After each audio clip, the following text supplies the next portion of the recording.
Now, Hangin with Hester and Hanny with Jacob Hester and Charles Hanagriff. Hester and Hanny on 104.5 ESPN Baton Rouge and 1130 The Tiger. Alongside Jacob Hester, here's Charles Hanagriff.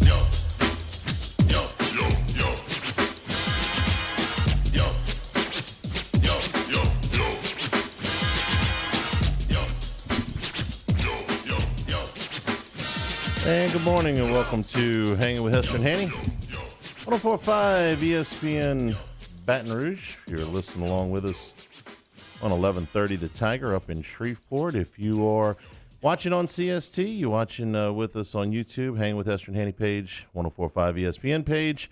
We welcome you in this afternoon. Cade Wasley on the audio board and Paul O'Neill on the video board, along with Jacob Hester. I'm Charles Hanagriff. How are you? Not great. No.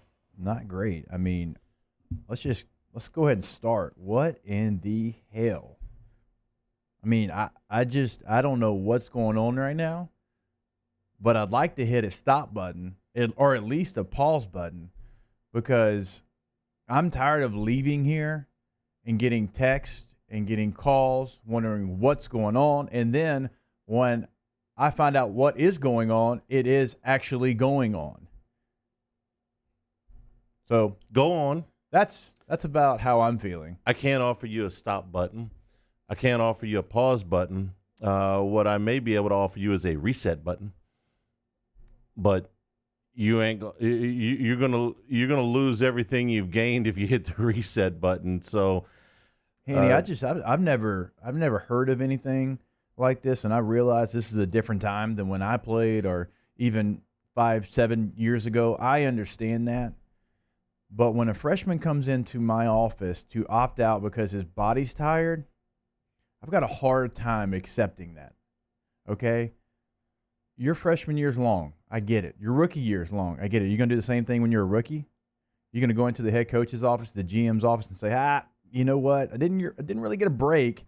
I had to go straight from the bowl game to combine training. I had to go from combine training to the Senior Bowl. I had to go to the Senior Bowl to the combine. I had to go to the combine. Okay. It's long, but does it make a difference when it's the pros and not collegiate? It shouldn't.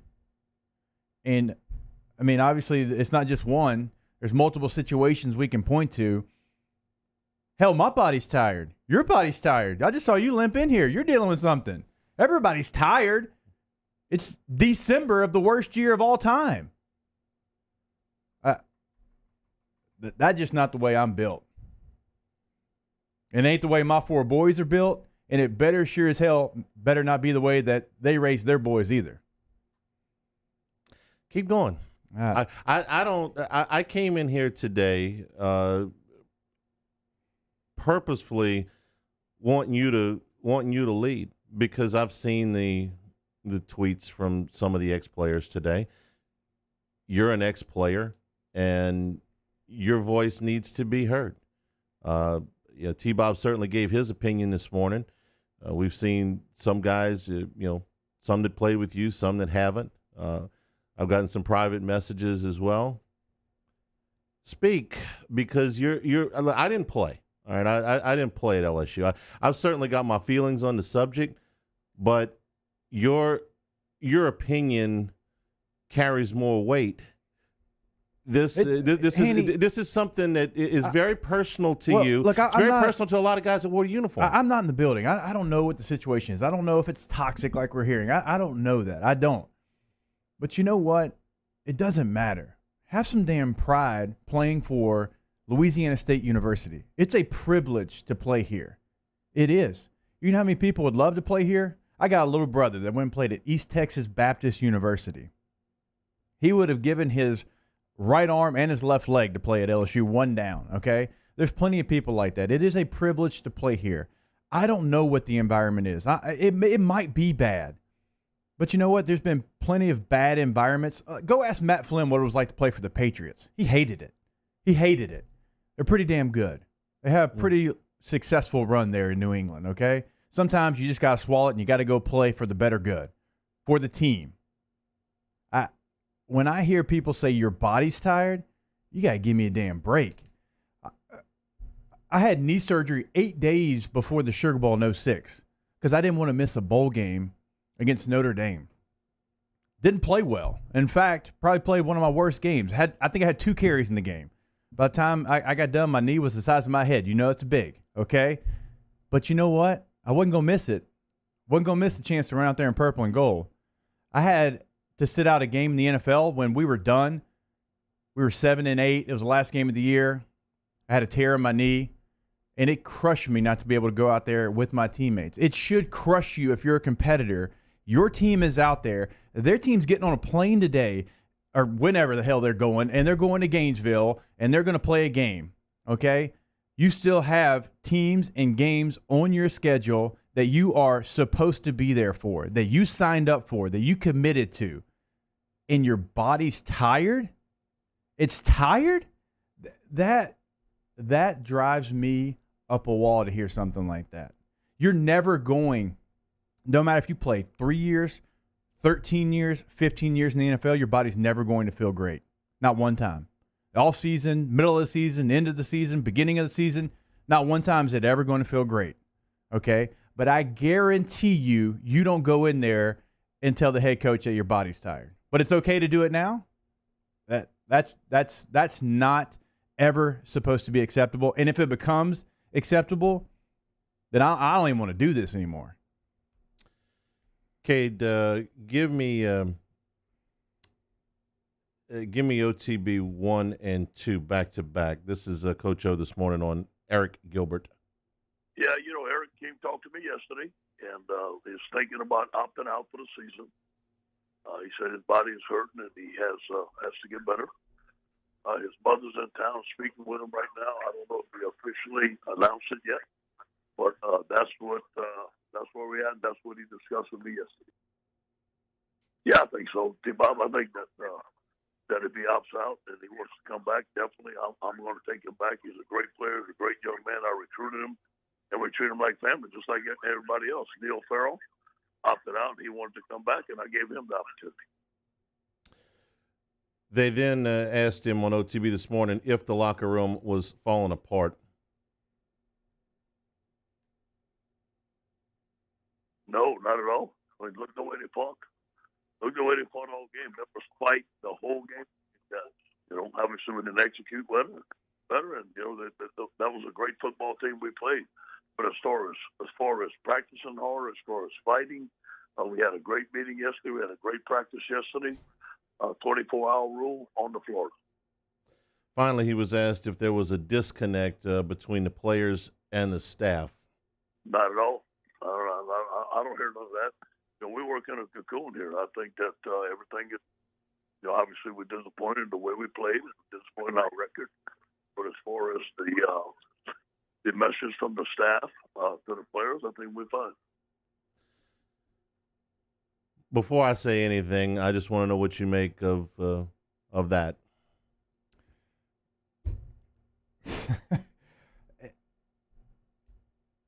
I wonder what the end goal is going to be here. Is this Gilbert coming in here saying that he's going to opt out and indeed end up transferring? Is this an excuse? And I know that people are asking, like, wait, it's just an excuse for him to leave. Okay, well, it's a poor one if it is. To go tell your head coach that your body's tired. Just, if you're going to do it, just tell him. Tell him you're quitting. Tell him you're leaving. And now we got to deal with all the rumors. Oh, when he went back home for the pandemic, Georgia was in his ear the whole time. They never stopped recruiting him. Okay? You made a commitment. You made a commitment, and you signed that commitment to play for LSU. If you wanted to go there, then you could have done that at that time. So, and look, I don't know this young man. Never met him. Normally I would. Normally I would be with the team. I'd travel with the team. I'd know this young man. I'd have, perspective on maybe what his mindset is. And I don't. But if this is indeed true, and this is the way that you want to play it out, that your body's tired, that ain't never going away from your name, ever. We're brought to you by Richards Honda, home of the warm and fuzzy feeling, which we do not have very much of here today. I'll give you my take on this when we come back from our first break of the day. This is Hanging with Hester and Hanny, 104.5 ESPN Baton Rouge. Hangin' with Hester and Hanny. All right, brought to you by Richards Honda. Every single day, title sponsor here of the show. You can find them online at richardshonda.com. Of course, you can find them at I-12 and Millerville. Over 700 new and pre-owned vehicles there on the lot at I-12 and Millerville. If you're looking for a car, they've got you covered with the Accord, the Civic, and the Fit. They've got a full line of hybrids with the Accord hybrid, the Clarity plug-in hybrid, the CRV hybrid, which is that midsize SUV, and the Insight as well. Speaking of midsize SUVs, they have the CRV, the HRV, and the Passport. They have the full-size Honda Pilot, which seats 7. They have the Ridgeline truck. The Odyssey minivan is what the Hesters are driving around town. The touring version has every feature you can imagine, including on the speedometer there. It tells you exactly what the speed limit is on whatever road that you are on to make sure you don't get a senseless ticket. Just one of the many features on the Odyssey minivan. Again, you can check them out online at richardshonda.com. And as always, home of the warm and fuzzy feeling. Our listeners fire off their opinions on the jimsfirearms.net hotline at 499-1045. Keep listening for your next chance to shoot us your thoughts with the jimsfirearms.net hotline on 1045 ESPN Baton Rouge. This is a house call. This is a follow-up appointment. This is a diabetes checkup. This isn't just more convenient care, it's more advanced care. This is innovating healthcare at Louisiana's #1 hospital, Auctioner. Gulf Coast Bank and Trust is a local bank with a straightforward philosophy. It's about doing the right thing for our customers. Participating in our community with annual local fundraisers. Offering individual attention in a modern banking atmosphere with a trusted local company. Gulf Coast Bank invested in technology with a local touch, giving our customers the power to bank anywhere, anytime. We're building relationships through personal service as the bank that cares about you. Gulf Coast Bank and Trust, the bank that cares about you. ServiceMaster Elite create clean, disinfected work environments. As a local business, we take pride in serving the New Orleans and Baton Rouge areas. Our cleaning protocols follow CDC and OSHA standards for healthcare settings, offices, senior living, restaurants, and industrial plants. Contact ServiceMaster Elite to get your operation ready for reopening with germ disinfection cleaning. ServiceMaster Elite, the trusted choice in professional cleaning since 1996. If I built a van, it would do more than haul. It would carry my entire business. I'd make it available in dozens, if not thousands of configurations. It would keep an eye on my fleet. Get an eye out for danger. If I built a van, I'd make it available in diesel and gas. And I'd build it right here in South Carolina. Introducing the all-new Sprinter, starting at $33,790. Built in the USA. Mercedes-Benz. Vans. Born to run. To all of our heroes working on the front lines of this COVID-19 pandemic, your bravery and selflessness represent the very best of us, and we want to say thank you. I'm asking everyone around the state to join me in celebrating the heroism of our healthcare professionals on the 19th of every month at 1900 hours, that's 7 p.m. Write a note of appreciation, make plans to donate to charitable organizations, or say a prayer. To learn more, visit 19thanks.org. Thank you, and God bless.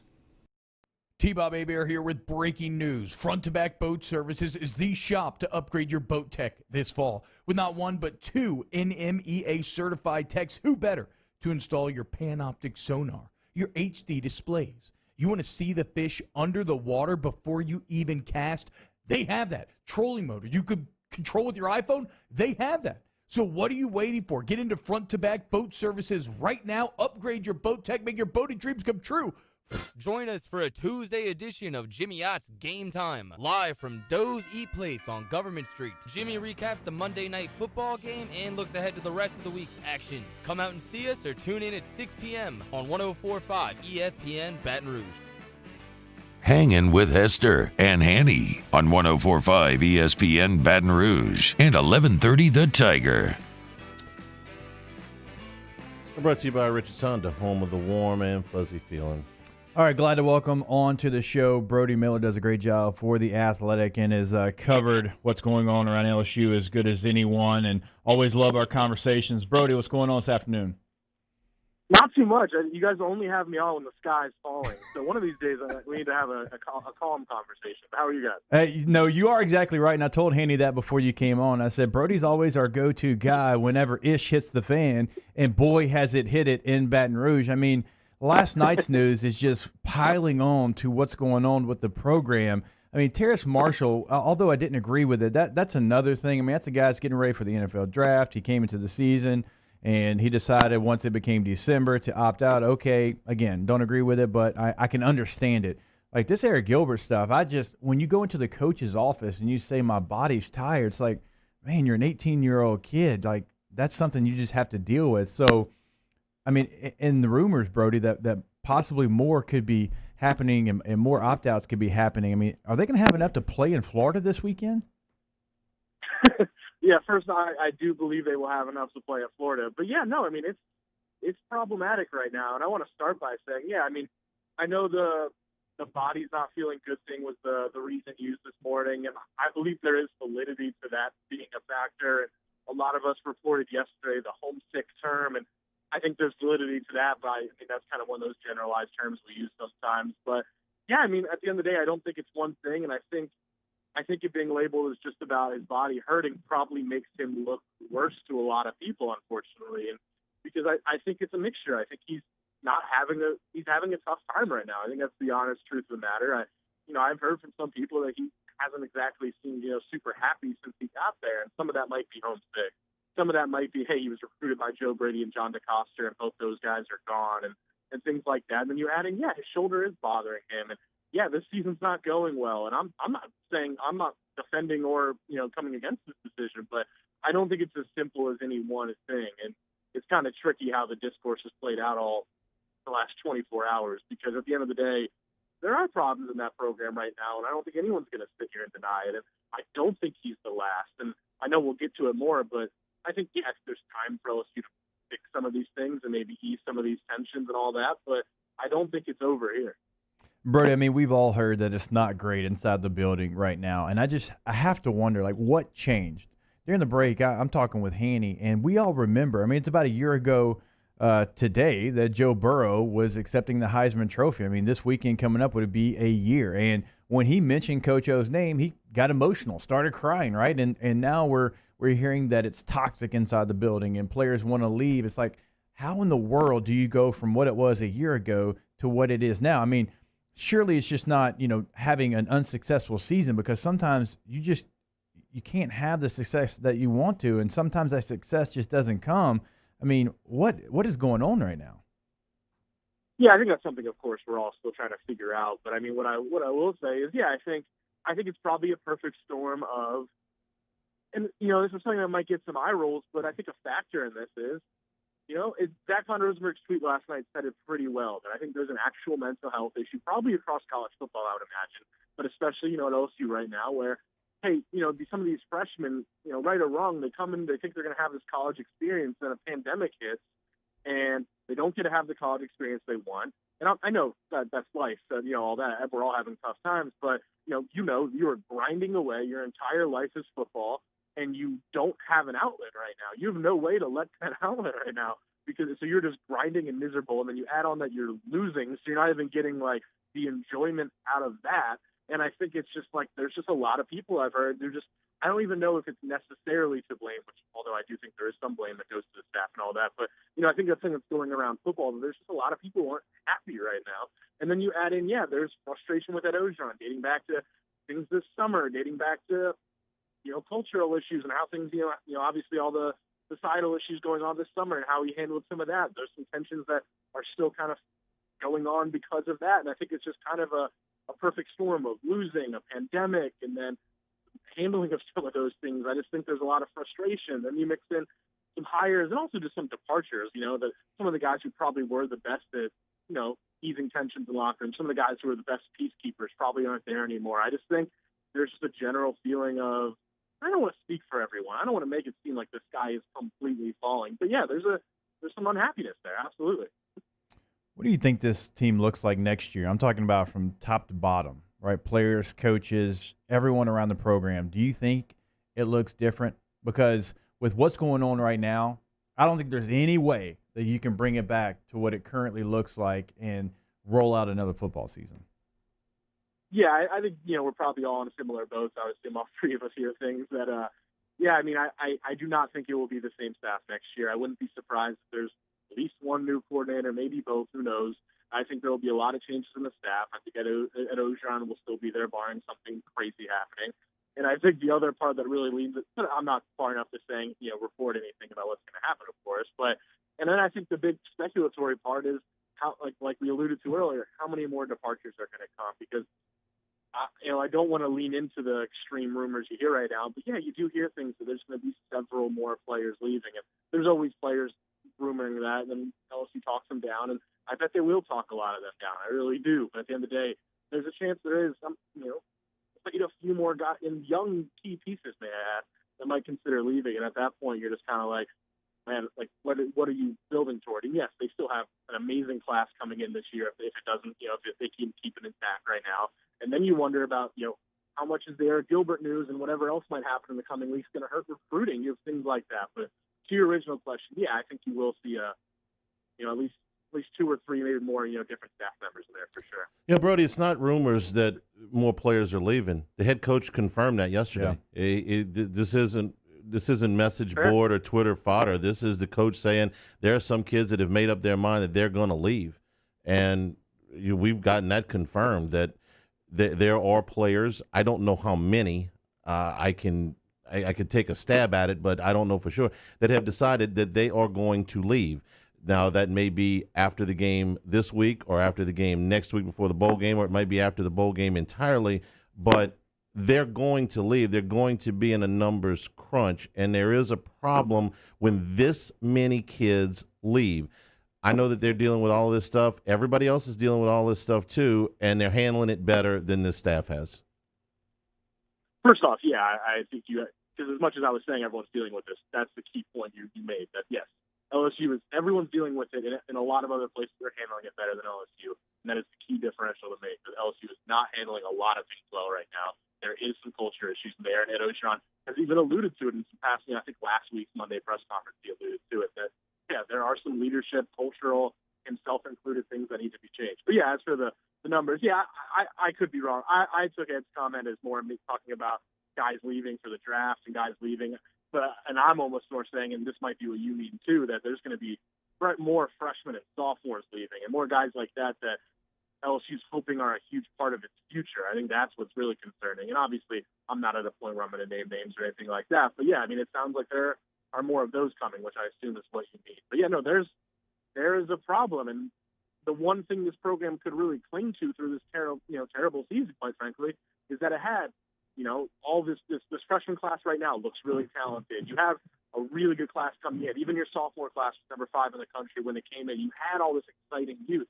And now if you might start losing that, and that recruiting class might get shipped away, that's what's really scary is, wow, that infrastructure might actually be slipping a little bit. All right, Brody, we always appreciate your time. Like I said, go check out Brody's work over at The Athletic. Does a fantastic job covering LSU. I promise you, next time we call you, it will be good news, or at least the sky won't be falling. Yeah, let's just talk like line play or something. Something boring, but yeah. Absolutely, Brody. Always appreciate it, man. Okay, so you talked with Scott Woodward last week, and he said LSU is looking to go to a bowl game. Mm-hmm. If you make it kind of known that you can opt out and we'll take you back, like Coach O mentioned with Gilbert, who's to say every swinging soul over there won't do that? And then if you don't play in the bowl game that the conference wants you to play in because of TV money, because of the revenue sharing, and you don't have enough guys because everyone opted out, then what do? You're Vanderbilt. That's what happened at Vanderbilt. Didn't have enough kids to get on the plane to go to Georgia. Different reasons. Didn't have enough kids to go. That's what if everybody opts out like what you're saying, you want to know the numbers? I ran the numbers. You want to know how many? You want to know how many guys? I'm absolutely sure, and when I say absolutely sure, I'm reasonably sure scholarship guys are going to be back next year. That I would say yes. If you ask me, you want to know how many? I'll tell you when we get back. I went through the whole roster. I'll tell you how many scholarship guys I am as sure as I can be will be back next year off of this roster right now. You ain't going to like the number, I can promise you that. We're brought to you by Richards Honda, home of the warm and fuzzy feeling. Hanging with Hester and Hanny, 104.5 ESPN Baton Rouge. Hanging with Hester and Hanny. You know, our friends over at Haspel, a pop-up sale, just one more week. You've seen some of the great clothes that we were able to get there with the seersucker that they came up with back in the early 1900s. This is the New Orleans original at Haspel. And right now, some items 70% off. Kay wasn't in there yesterday. Got himself a nice jacket at less than half of what he would have ordinarily paid for it. Has, and the selection is fantastic, but you got to get there before Saturday. What did I tell you yesterday? We were talking about, I said, man, I need to go back. I didn't take full advantage of this. I need to take full advantage of what Haspel's doing right now because it doesn't come around very often, if at all, right? 70% off. You're talking seersucker. You're talking sports coats, suit separates, anything that you can imagine. I promise you they have it over there, even if it's formal wear. I told you the tuxedo that I got. You can check out the full lineup of what they have at Haspel.com for that 70% off.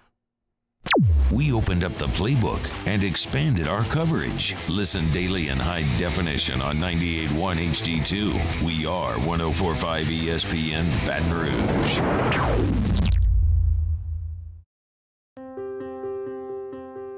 This isn't just another day. It's so much more. Kelly's life was put on hold when her Ochsner primary care doctor discovered a rare blood disorder. Her doctor connected her to an Ochsner care team of cancer, heart, and kidney specialists. With multiple primary care locations around Baton Rouge, same-day appointments, and online scheduling, we're relentless about keeping you healthy. Ochsner Baton Rouge, innovating healthcare for Kelly. You may not know about the 4Kids Foundation, but you've probably heard of the Zurich Classic. And the Zurich Classic exists because of 4Kids. But it's what happens after the tournament that really counts. 100% of the proceeds are donated by the 4Kids Foundation to hundreds of local charities, totaling more than $40 million, all to help local children and families in need. 4Kids helps kids through golf, because every child deserves a shot at a brighter future. Gulf Coast Bank and Trust is a local bank with a straightforward philosophy. It's about doing the right thing for our customers. Participating in our community with annual local fundraisers. Offering individual attention in a modern banking atmosphere with a trusted local company. Gulf Coast Bank invested in technology with a local touch, giving our customers the power to bank anywhere, anytime. We're building relationships through personal service as the bank that cares about you. Gulf Coast Bank and Trust, the bank that cares about you. I've been doing business with Luba for 25 years. They're dependable, trustworthy. It's just the attention to detail with our clients. Our folks have years and years of experience. They're highly trained professionals, but many companies have that asset.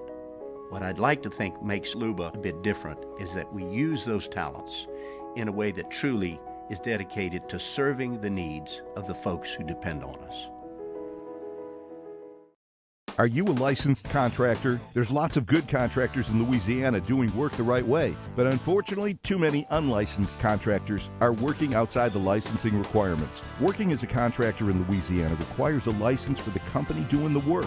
The Louisiana State Licensing Board for Contractors wants to help you get licensed to allow you to conduct work legally. It's not difficult to get the license. We can help you. Go to lacontractor.org for more information.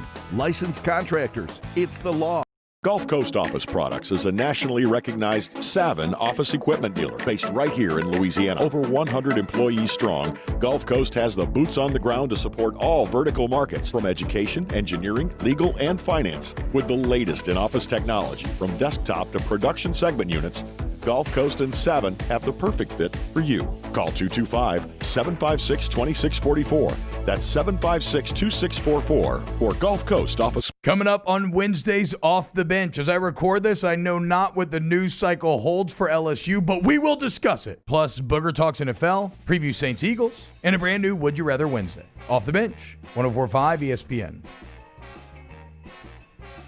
Hangin' with Hester and Hanny on 104.5 ESPN Baton Rouge and 1130 The Tiger. And we're brought to you by Richard's Honda, home of the warm and fuzzy feeling. All right, you've had your say. Brody was kind enough to come on with us. Let me give you what I think about the Arik Gilbert departure or pending departure, however you want to point. First of all, I don't buy the body hurts thing. Okay, yes, his body hurts. All of their bodies hurt. I don't buy that for 1 second as a reason that he's leaving. He goes and shows up at another school, Georgia, Alabama, Clemson, wherever. His body's going to hurt there too. So I don't buy that for 1 second. I don't buy the homesick story either. Okay, yes, of course he's homesick. I think that they're all homesick, but I don't think that that's why he's leaving. They're all dealing with different stuff. I told you this yesterday when we talked, and you're cut out of a different cloth, a different time. I told you. I said my thought was that they're about to jump out of their skin over there, that they're so sick of this season. Okay. And you said, man, look, it's going to be like that way. And I agreed with you. But my point, I think, is very valid. They're done with this season. I mean, yeah, they played hard on Saturday because once you get out on the field, you better do that. You're going to get hurt. Okay.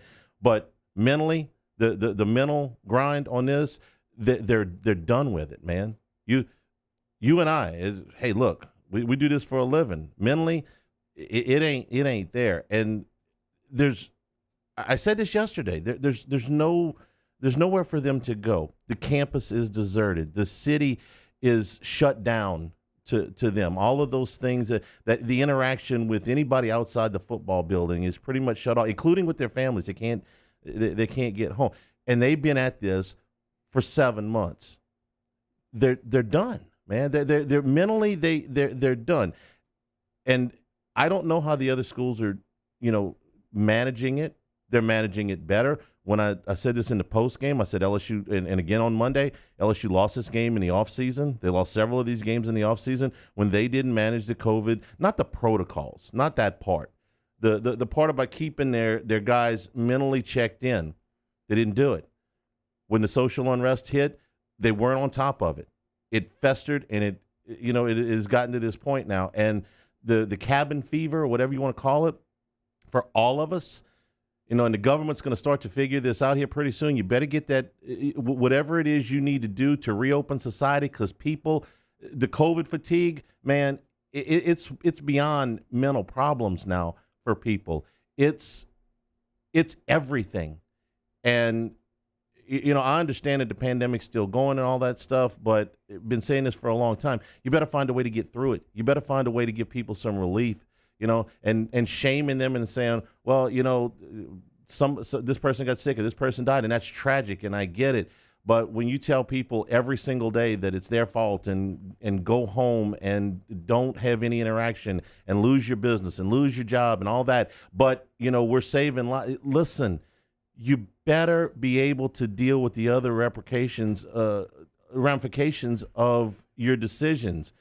And my problem with the elected officials that have dealt with this in various ways is, they always tell you about the effects that it's going to have on how many cases and how many positives and contact tracing and all of this stuff. And they hardly ever give you any economic relief. They hardly ever give you any social relief. Those problems don't seem to exist to them. So now this is football.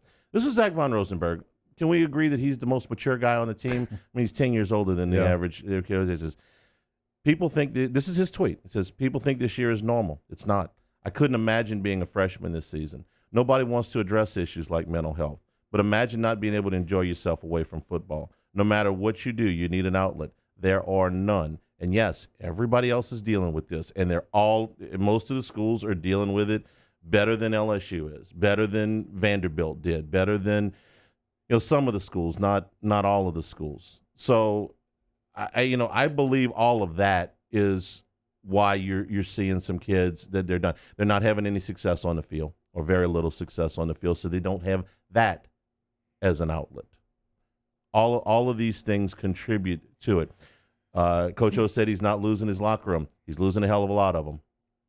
He says they're in the cocoon. The cocoon has got holes in it, because you got outside influences in these kids' ears, and they're getting over on these kids with advice that they are listening to more than they are listening to you. Arik Gilbert is an unbelievable talent, but you're going to tell me he's really better off going somewhere and sitting out a year, and maybe he doesn't have to sit out a year with the transfer rules, and he is staying right where he is? I mean, everybody thinks this was a 3 years into the NFL guy anyway. Does he really want to put that on hold? Does he want this stigma attached to his name that he quit? Is that better? But somebody apparently somewhere has convinced him that it is. So I think he is losing the locker room. I went through the roster, and this is just my unofficial count. I can't tell you what's in every one of these kids' heads. I don't know what their futures hold, but I went through the roster, and the number of players that I feel confident. This is just me. This is my opinion, okay? I'm not reporting this as fact. Let me be very clear about that. This is my opinion. Guys that I think are much more likely to be back than to leave. 43. I got 43 kids on the current roster that I feel confident will be back next year. I've got another 13 that I would say are on the fence. Somewhere between 43 and 56, I think, is what you're going to end up with scholarship-wise before the signing class. 56 isn't that bad, all right? 56 and 25 is 81. That gets you to about normal. 43 and 25 is 68 before the first person sprains an ankle. These 13 kids that I got on this list right here, and I've already told you some of them, it's not going to come as a surprise to anybody what the names are on this list. These 13 kids are what Ed Orgeron's got to figure out how to get back. And they're not all great players. Some of them are just good, solid players. Some of them just need a little bit more seasoning. Some of them had injuries. Some of them. These 13 kids are what Ed Orgeron's charged with here in the next 2 weeks, 2 to 4 weeks. Because if your numbers are in the 40s before you get to the signing class, then it does become a multi-year problem. If you get the bulk of these kids back, the maybes. I gave you the list yesterday. I gave you the highlights of the list. Yeah. Guys like Alligay, guys like Ed Ingram, guys like Dare Rosenthal, guys like Micah Baskerville. Those are the kids that are eligible to go. Damone Clark is another one I would put on there. And I know everybody's going to say, God, he's been playing like garbage. Yes, he has. But he didn't play like garbage last year. And maybe with an offseason, he gets back to the form that he had 2 years ago. But I don't know if Damone Clark's going to be back on this team. And there's 13 kids that I got on this. This is just my list, okay, that could help them next year, that will be a vital part of the two deeps next year. And I don't know if he's going to go 13 for 13 or 0 for 13. I really don't know. You got young players, veteran players in there? I do. I've got at least 2 freshmen on this list. And I'm not going to tell you all of the names because I don't want to put, kids in position to have to make to say something based on what. This is just my list, okay? But the numbers are what's important. The numbers are more important than the names. Well, you're going to be somewhere between the low 40s and the high 50s based on how many kids you can retain over the next 2 to 4 weeks. Arik Gilbert obviously is a name that we're He's talking not about. on either No, list. I'm saying we're He's talking not on about either today. I heard Jordy and T-Bob talking about B.J. Ojulari. Went to the same high school as Arik Gilbert. I got B.J. Ojulari on my list of 43. Right. Now, if tomorrow, if I had done this list yesterday at this time, I would have had Gilbert on the list to come back. Okay, this is just what I know about, man. I don't know. I don't know names, and if I did, I'll be honest with you right now because I don't care. I'd tell you. I would tell you. I would tell you names that I've heard that are potentially opting out, transferring, whatever. I've just heard that there's more coming. Ed Orgeron told us there's more coming. How many more? Hell, I don't know. I don't either. We'll react to them when we find out, but this isn't the end.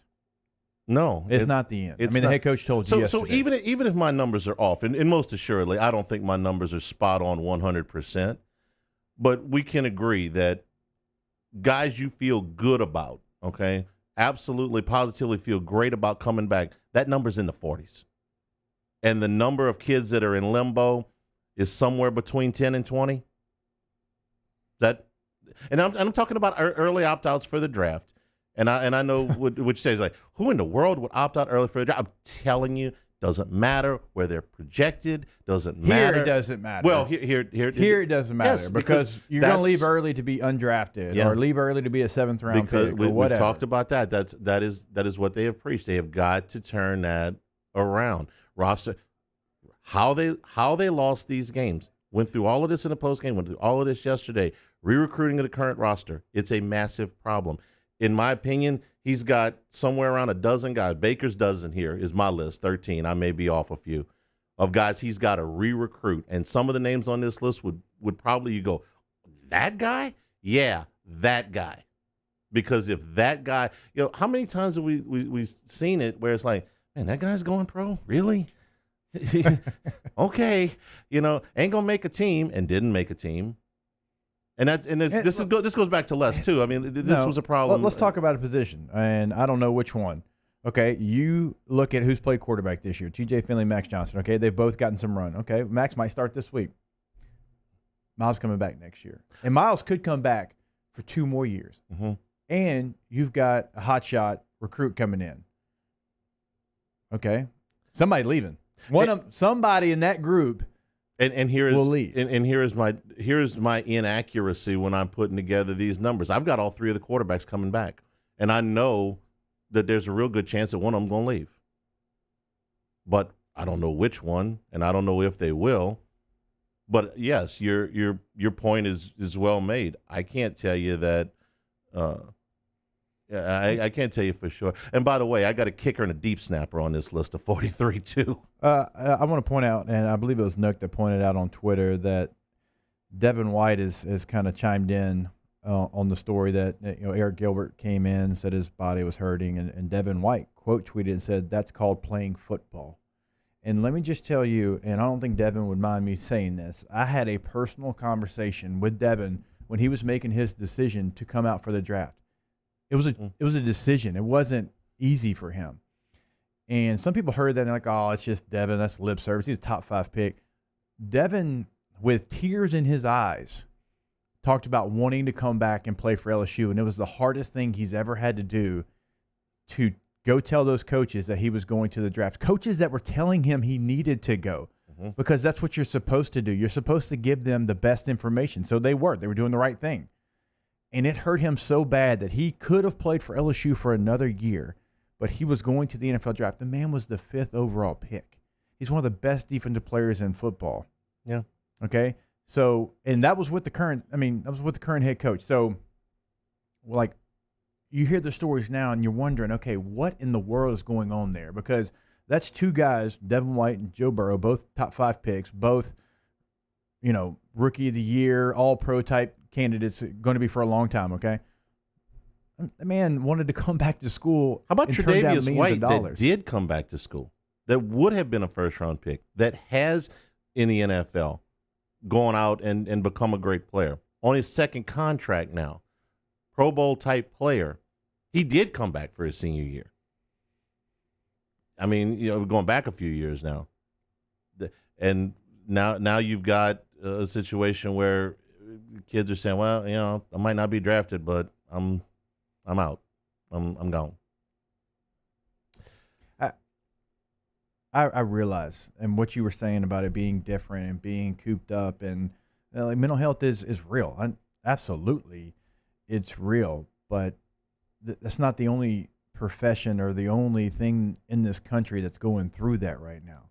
I mean, there's a lot of professions. There's a lot of people that are, in this right now. There's some people that can't leave their homes if they live in certain parts of the country. Right. I got 3 sister-in-laws that live out in California, and they're about to be told they can't leave their house unless they're going to the hospital or to get food and water. And how well is that decision going over? Right. But I'm saying, how's that affecting them every day? It's unfortunately, I'm not saying that it's not important, but it's happening everywhere. How many months did we come here where we were only allowed to go from our house to here?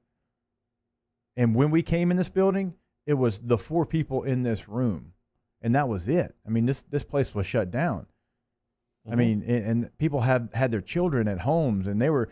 You mean last week? I mean, they had to teach them from home, and they had 4 laptops open at their house, and they're trying to. I mean, it's tough. It's tough on everybody. So, I mean, you have to find the will, the way, the pride, the passion, the grit, whatever you want to use. It's all used up, my friend. Well, it shouldn't be. Well, I understand that. And I'm agreeing with you while acknowledging the problem at the same time. They're limping to the finish line. We'll take a break. Hanging with Hester and Hanny, 104.5 ESPN Baton Rouge. Hanging with Hester and Hanny. All right, someone you can always trust is Garcia Roofing, your trusted home improvement experts. Log online, GarciaDidMyRoof.com. Check out the free roof inspection. I can tell you from personal experience, when they came out, they saved me thousands of dollars because not only did they tell me what I needed, they gave me a full itemized list. They also took pictures of exactly what I needed to show me exactly what the work was going to be done, right? The other company just trying to throw new shingles on the house. I was going to have to get a brand new roof only months later. They did not allow that at Garcia Roofing, and they're going to back it up, Hanny, with a Garcia guarantee. You know, in addition to the great installation, there's some beautiful custom work that Garcia can do. You know, things that really dress it up, like copper awnings, there's some iron scroll work, chimney caps, so many of those little touches that just make it look so much better. Roof now and pay later. Your trusted home improvement experts in Baton Rouge, New Orleans, Lafayette, and the North Shore. GarciaDidMyRoof.com. Saints coverage, Chiefs, Cowboys, Thursday night, Sunday night, and Monday night football. From the opening kickoff to the playoffs and the Super Bowl, the NFL lives on 104.5 ESPN Baton Rouge. If I built a van, it would do more than haul. It would carry my entire business. I'd make it available in dozens. Make that thousands of configurations. It would keep an eye on my fleet. And an eye out for danger. If I built a van, I'd make it available in diesel and gas. And I'd build it right here in South Carolina. Introducing the all-new Sprinter, starting at $33,790. Built in the USA. Mercedes-Benz. Vans. Born to run.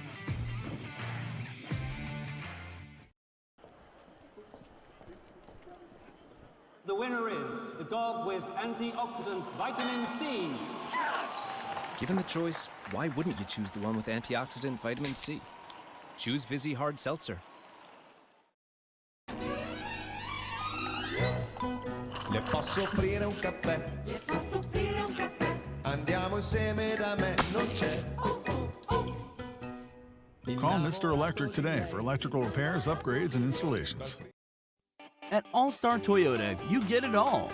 If you're in the market for an all-new Toyota vehicle, come see our friendly and knowledgeable sales team at All-Star Toyota.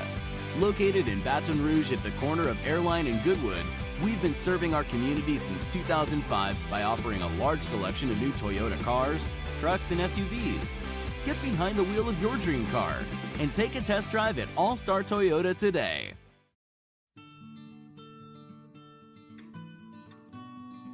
This is a house call.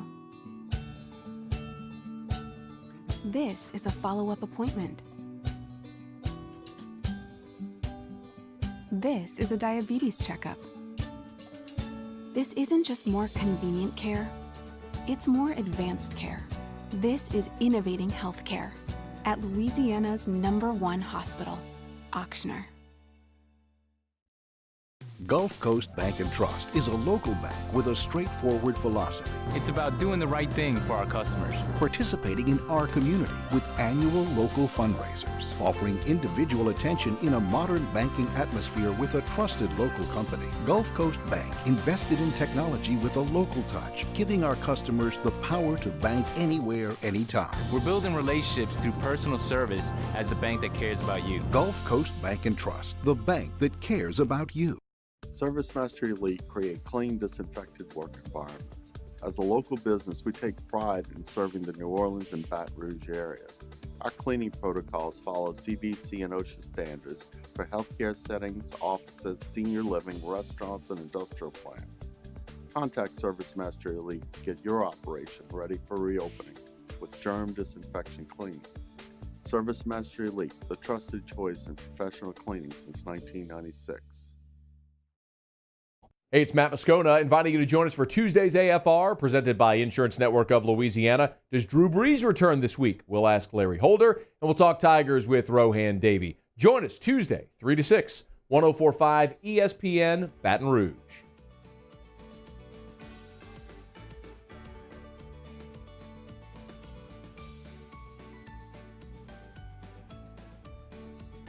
Hangin' with Hester and Hanny on 104.5 ESPN Baton Rouge and 1130 The Tiger. So Michigan and Ohio State's been called off. Can't imagine the last time they didn't play that game. Probably in this breaking news that's coming through. The last time these teams didn't play, well, it's not in there. Been a long time. Usually a pretty big game, Ohio State, Michigan. So I got an idea that I can't take credit for because I read it on Twitter. It was one of the few positive things that I've read on Twitter in the last 24 hours, and in any 24-hour period, finding something positive on Twitter ain't always the easiest thing to do. This is on the Michigan end that they've got to call a game off. It's Tuesday. We put Ohio State, Texas A&M together for Saturday. Aggies ain't doing nothing. Ole Miss is shut down. Where's our guy Brad Teague? Get him on the phone. Have him make a. I mean, I'm being a little bit silly, but a little bit not. The SEC is not playing non-conference games, and neither are the Big Ten. But desperate times. I mean, if BYU and Coastal Carolina could figure it out in about 12 hours, play Ohio State and Texas A&M. That'd be a little bit of a marquee matchup, wouldn't it? It would attract some attention, put some asses in the seats. I tell you, as many asses as you're allowed to have in the seats. I tell you who would do it. Jimbo do it. Sure, of course he would. What are we talking about? Because I still think they have hurdles to get into the CFP. Just the way they've played the last 2 weeks, I think they still have some hurdles. They still got to beat Ohio State, man. You open up a spot. You beat Ohio State, and Florida loses. Oh, you're in. Let's do this. Give me to a yes. It's been so long. Yeah, it's been a while since I said that. Give me Ohio State and Texas A&M this week. Salvage something out of a dumpster fire of a situation at Michigan, and Ole Miss has had their problems too. By the way, the A&M Ole Miss game ends up being, this is the first game we for sure is going to be outright canceled, or at least this is going to, in the SEC, that we're not going to be able to see a makeup date. That this will be at least one. We knew they weren't going to get to 70. Yeah. We knew they were going to get close, but they weren't going to get to 70. No Michigan, Ohio State. Yeah, that's one that hits. And Hershey called it a couple weeks ago. I mean, he said that they were running. I don't know what their numbers are. I don't know what it looks like, whatever. But this is something that a lot of people saw coming. And Ohio State, man, what you look like, I understand, is a very good football team with a very good coach. But is it going to be enough? It's going to be a hard argument to make. Very short resume. When they did baseball, they got to the end pretty strong. They were shaky in the middle. I'm talking about Major League Baseball. When they did the NBA, they got to the end pretty strong. They were shaky in the middle, not for COVID, for other reasons. They were shaky in the middle. They finished strong. Baseball finished strong. It's a decent amount of eyes on the World Series, not the normal amount, but a decent amount. NBA Finals ratings were down, of course, but they had some eyes on it. And they finished strong. The NFL, arrogant as they are, they're making it through. College football is limping to the finish line. I mean, limping to the finish line. Yeah. It's best you can do to get me to next Saturday to get to the end. And I'll be honest with you, Hess, I love college bowl games. I really do. But in this particular, and I've been a big get me to a yes guy. More is better. Let's try to mitigate the damage as much as we can. But I got a real hard time getting my eyes around what this bowl season is going to look like minus the playoffs. Now, they're monetary considerations. I get that. There's TV money, there's corporate sponsor money. Some of these bowls may not survive if they have to take a year off. But man, I'm having a hard time putting my eyes on the Music City Bowl this year and figuring out how they make that work, or the Texas Bowl, or I don't know if we've already had, I think, a dozen called off. And I wonder if, man, what's worse, not playing them and losing some of these bowls forever, or playing them and dragging ourselves through this? Yeah, it's a very tough decision. I mean, it's like I said, I've been in these meetings. I know what goes into putting a bowl game together and how many livelihoods depend on that game. Yeah, I don't want to see anybody lose their job. Yeah, if you can get it done and it makes sense, yeah. And if it just doesn't make sense, and you're trying to pull off 13 different things just to have a, let's call it, meaningless bowl game, I guess, then unfortunately you probably do have to cancel. And there's going to be some state officials that make you cancel bowl games, like we're seeing, in the state of California. Yeah. Top of the hour break. We're brought to you by Richards Honda, home of the warm and fuzzy feeling. Hanging with Hester and Hanny, 104.5 ESPN Baton Rouge.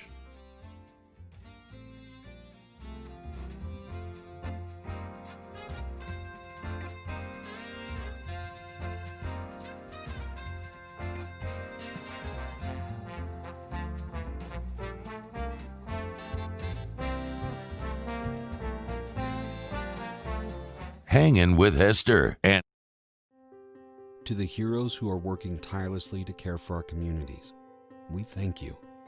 We will never forget the countless hours you dedicated on the front lines, choosing to risk your own health to fight for our friends, neighbors, and family members. I mean, you guys are out on the front lines fighting it.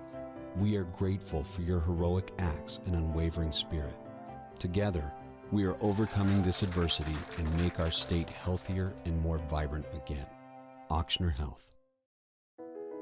I've been doing business with Luba for 25 years. They're dependable, trustworthy. It's just the attention to detail with our clients. Our folks have years and years of experience. They're highly trained professionals, but many companies have that asset. What I'd like to think makes Luba a bit different is that we use those talents in a way that truly is dedicated to serving the needs of the folks who depend on us. At All-Star Toyota, you get it all. If you're in the market for an all-new Toyota vehicle, come see our friendly and knowledgeable sales team at All-Star Toyota. Located in Baton Rouge at the corner of Airline and Goodwood, we've been serving our community since 2005 by offering a large selection of new Toyota cars, trucks, and SUVs. Get behind the wheel of your dream car and take a test drive at All-Star Toyota today. To all of our heroes working on the front lines of this COVID-19 pandemic, your bravery and selflessness represent the very best of us, and we want to say thank you. I'm asking everyone around the state to join me in celebrating the heroism of our healthcare professionals on the 19th of every month at 1900 hours, that's 7 p.m. Write a note of appreciation, make plans to donate to charitable organizations, or say a prayer. To learn more, visit 19thanks.org. Thank you, and God bless.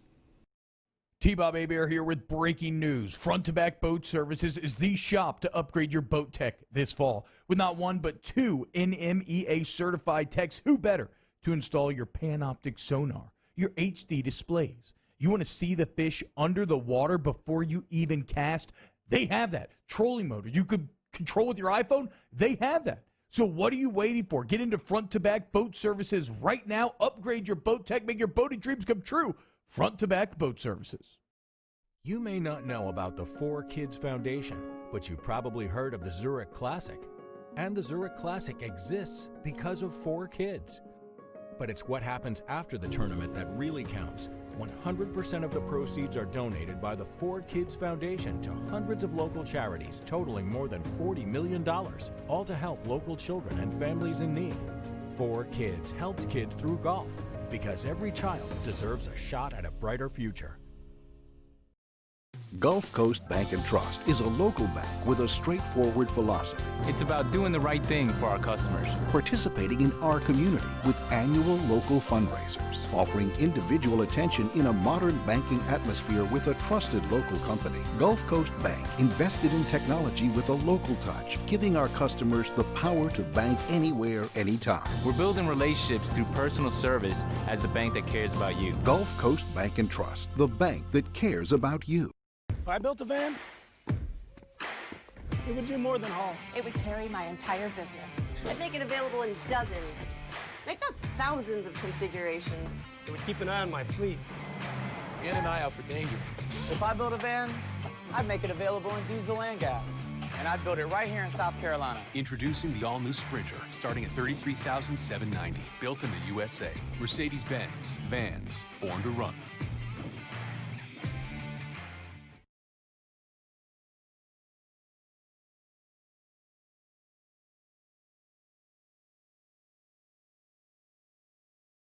Callahan Injury Lawyers. Now, Hangin with Hester and Hanny with Jacob Hester and Charles Hanagriff. Hester and Hanny on 104.5 ESPN Baton Rouge and 1130 The Tiger. Alongside Jacob Hester, here's Charles Hanagriff.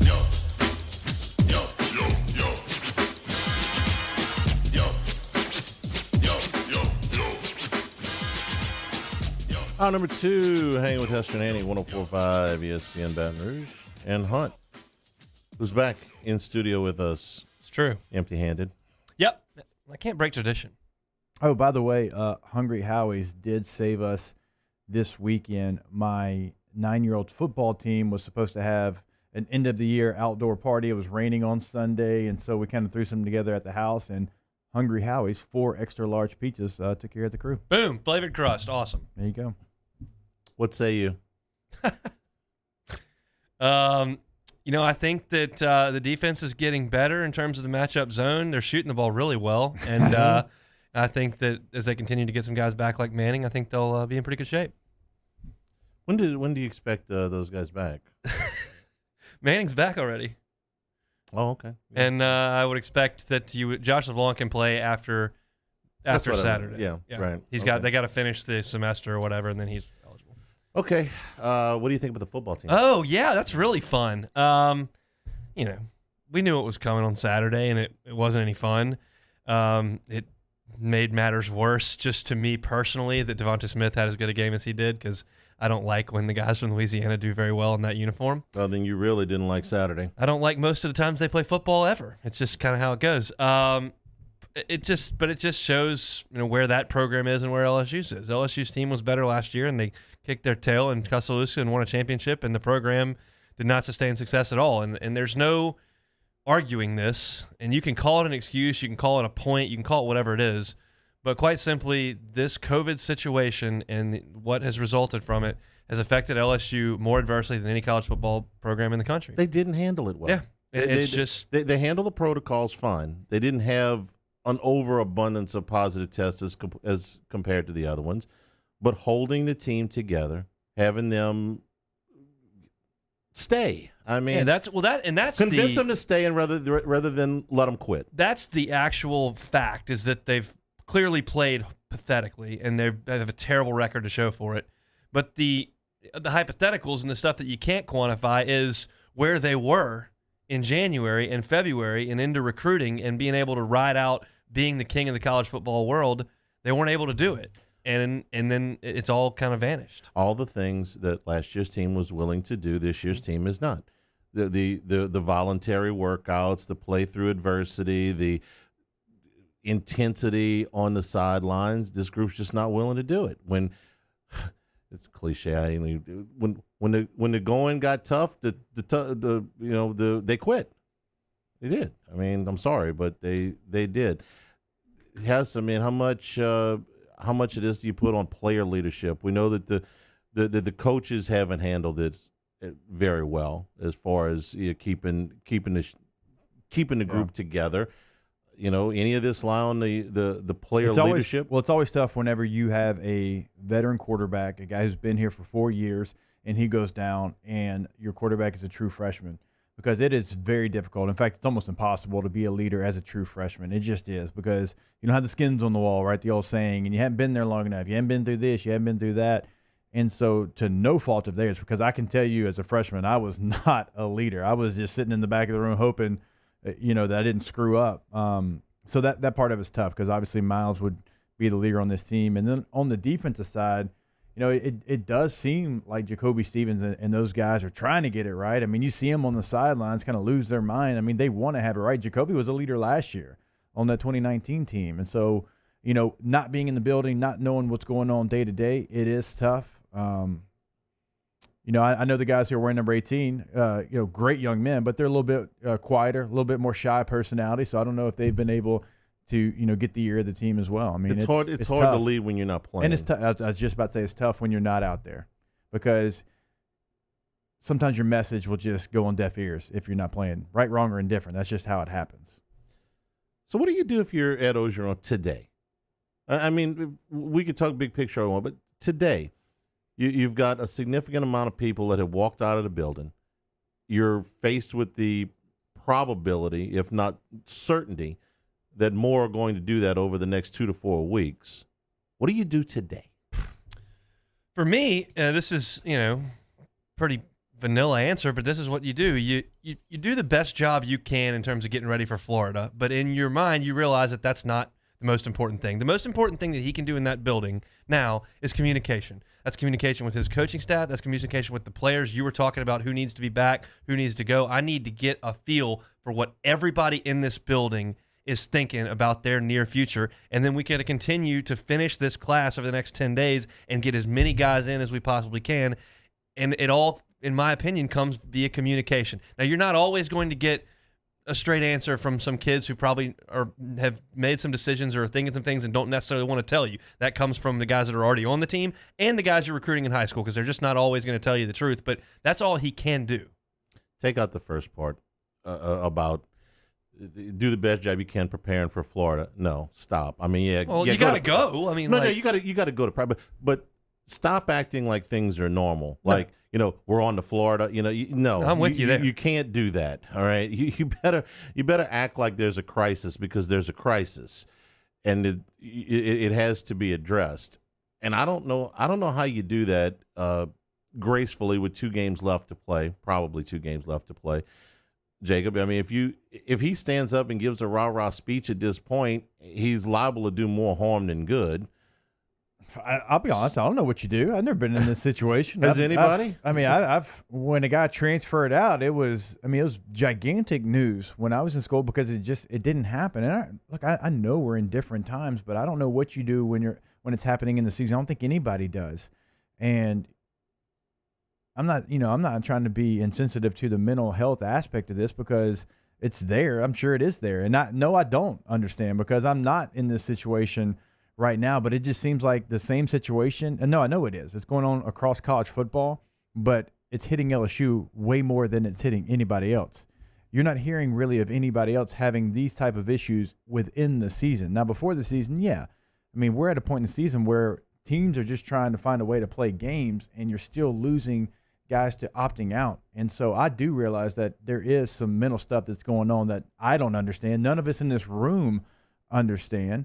But, even a guy like Devin White, though. Devin White's going through protocols and testing and somewhat of the same strict schedule that they're going through. And, he had something to say on Twitter. So it's a very difficult situation, but it just does not seem like it's going on anywhere else. Here's my thought to kind of put a cap on that question. He has to now put the program way far in front of the team.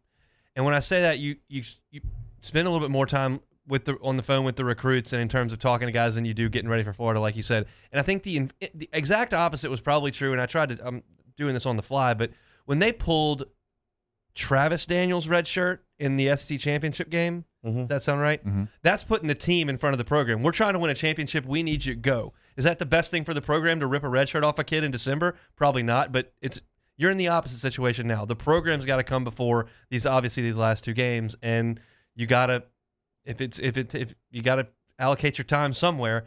I'm putting it in recruiting and talking to the players and trying to figure out what the hell is going on in the building. We'll see if this has any effect on the class. I mean, we're talking about a week from tomorrow. This is the early signing period. And make no mistake, they got to go 25 for 25. I don't mean that all 25 guys have got to be all SEC players, but they got to get 25 behinds in the building come August, okay? They're not going to sign 25 next Wednesday, but between the early signing period, the late signing period, graduate transfer, you're going to have to go 25 or 25.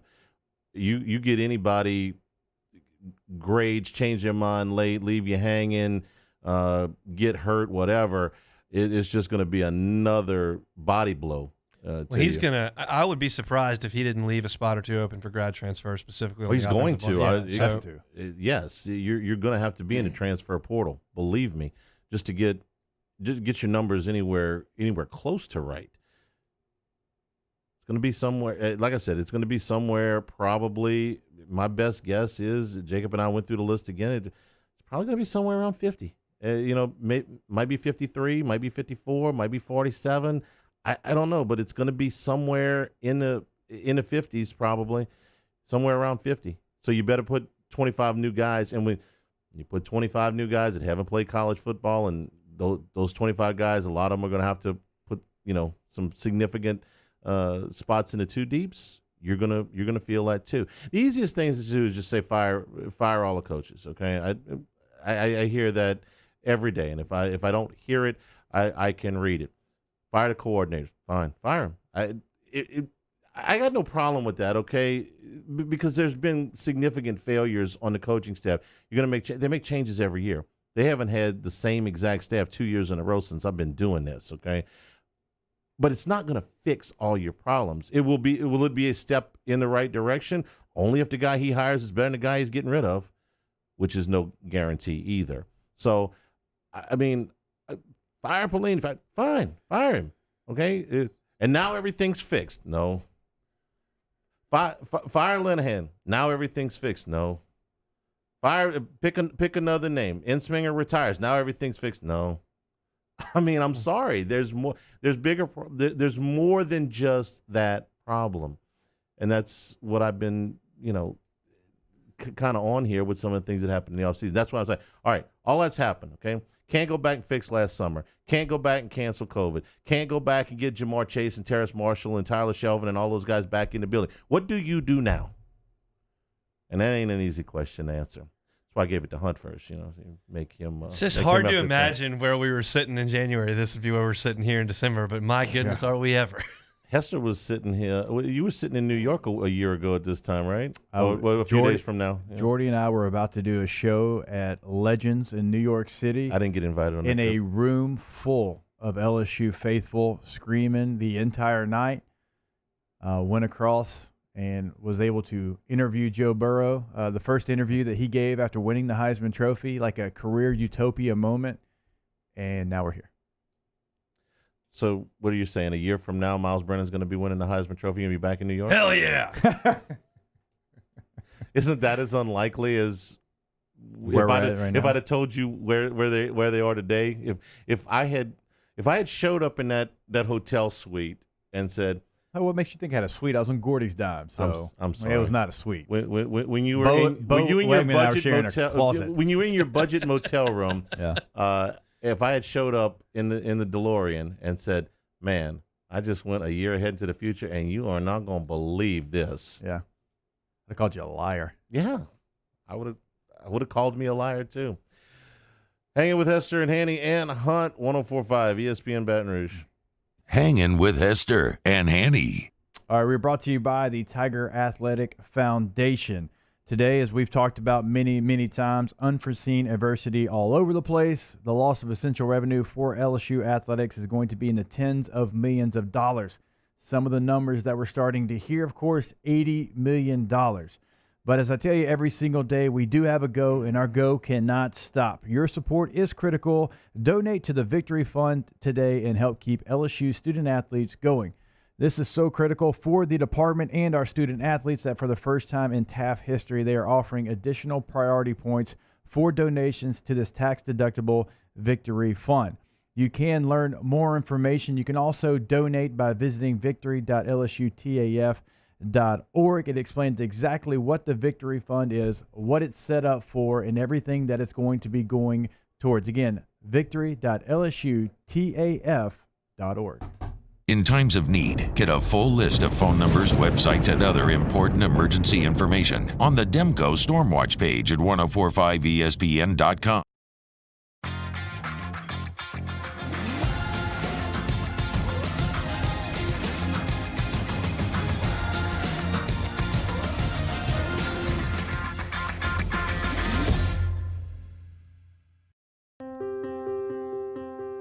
This isn't just another day. It's so much more. Kelly's life was put on hold when her auctioneer primary care doctor discovered a rare blood disorder. Her doctor connected her to an auctioneer care team of cancer, heart, and kidney specialists. With multiple primary care locations around Baton Rouge, same-day appointments, and online scheduling, we're relentless about keeping you healthy. Auctioneer Baton Rouge, innovating healthcare for Kelly. At All-Star Toyota, you get it all. If you're in the market for an all-new Toyota vehicle, come see our friendly and knowledgeable sales team at All-Star Toyota. Located in Baton Rouge at the corner of Airline and Goodwood, we've been serving our community since 2005 by offering a large selection of new Toyota cars, trucks, and SUVs. Get behind the wheel of your dream car and take a test drive at All-Star Toyota today. Are you a licensed contractor? There's lots of good contractors in Louisiana doing work the right way, but unfortunately, too many unlicensed contractors are working outside the licensing requirements. Working as a contractor in Louisiana requires a license for the company doing the work. The Louisiana State Licensing Board for Contractors wants to help you get licensed to allow you to conduct work legally. It's not difficult to get the license. We can help you. Go to lacontractor.org for more information. Licensed contractors, it's the law. Gulf Coast Office Products is a nationally recognized Savin office equipment dealer based right here in Louisiana. Over 100 employees strong, Gulf Coast has the boots on the ground to support all vertical markets, from education, engineering, legal, and finance. With the latest in office technology, from desktop to production segment units, Gulf Coast and Savin have the perfect fit for you. Call 225-756-2644. That's 756-2644 for Gulf Coast Office Products.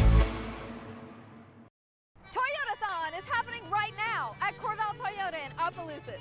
Get into a 20 Camry for $297 a month.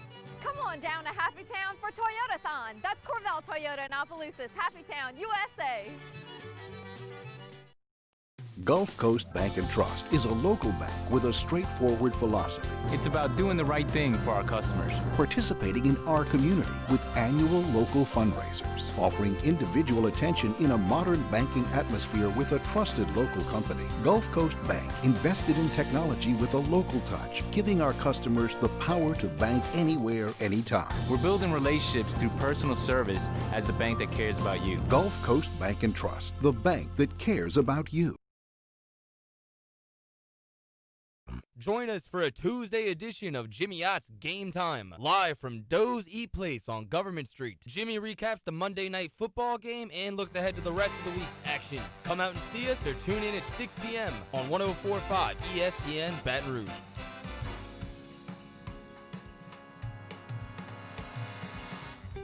Hangin with Hester and Hanny on 104.5 ESPN Baton Rouge and 1130 The Tiger. I gotta hand it to you, Cage. You're doing a yeoman's job trying to brighten the mood around here with the Christmas music. Are there any Christmas songs that are like mean spirited or something? It's like Grandma got run over by a reindeer. There you go. That's unfortunate. It's like, that's not great. You know, walking home from our house Christmas Eve. Angry Christmas songs. Maybe Grinch something from the Grinch. mean. Oh yeah, okay. Right. I mean, Yeah, but my favorite Christmas song, just at the Blue beginning. Christmas, Yeah, is yeah. kind of sad. It's about Okay. being blue. I mean, which is sad. I mean, do we have something like that to match the mood around here? Do we have the rights to Elvis Presley's music? Is what he's asking. Probably not. Okay, that's weak. Can we cheat today? I mean, everything else has been. I can see We're opting out of Christmas music. Respect our decision. You know, No interviews. that kind of thing. Hunch, you look like you want to. You look like you want to tell me something. No, I'm just scrolling through my phone trying to look for information. All right. Well, first class, second class, no class in the next segment. In the meantime, the Eagles have named a starting quarterback for the Saints game, and it is Jalen Hurts. Now, we watched him at the end of the Green Bay game. If you watch, I actually had the whole game on rather than just the highlights, because if you saw the highlights, you saw him make a gorgeous throw on the touchdown to get them within 7, and then they gave up the long run to end up losing the game 30-16. But if you watch the game itself, you also watched him sail balls well, wide, high, low of intended receivers. And you know, when Hurts was throwing the guys at Alabama and Oklahoma, they were pretty open. You got to get it in a tight window in the NFL. So this is which is not to say that he's not going to be a problem in his first start, because Jacob, without a ton of film on him, Doug Peterson's pretty good at gadgets. He's pretty good. He's got Philly special, little creativity to him. So there's things. I don't think that Jalen Hurts has a long-term future as a starting quarterback in the NFL. But in a one-game scenario, especially the first game, there's some unique things they may be able to do with him. I will say, if any team's going to be ready for a running quarterback and what you can do with a running quarterback, Sean Payton in New Orleans got that one pretty covered, right? And so they'll be ready for the quarterback power, the read option, the Philly special, as Hunt pointed out. And right now, Carson Wentz has the yips like I've never really seen a player with his talent have.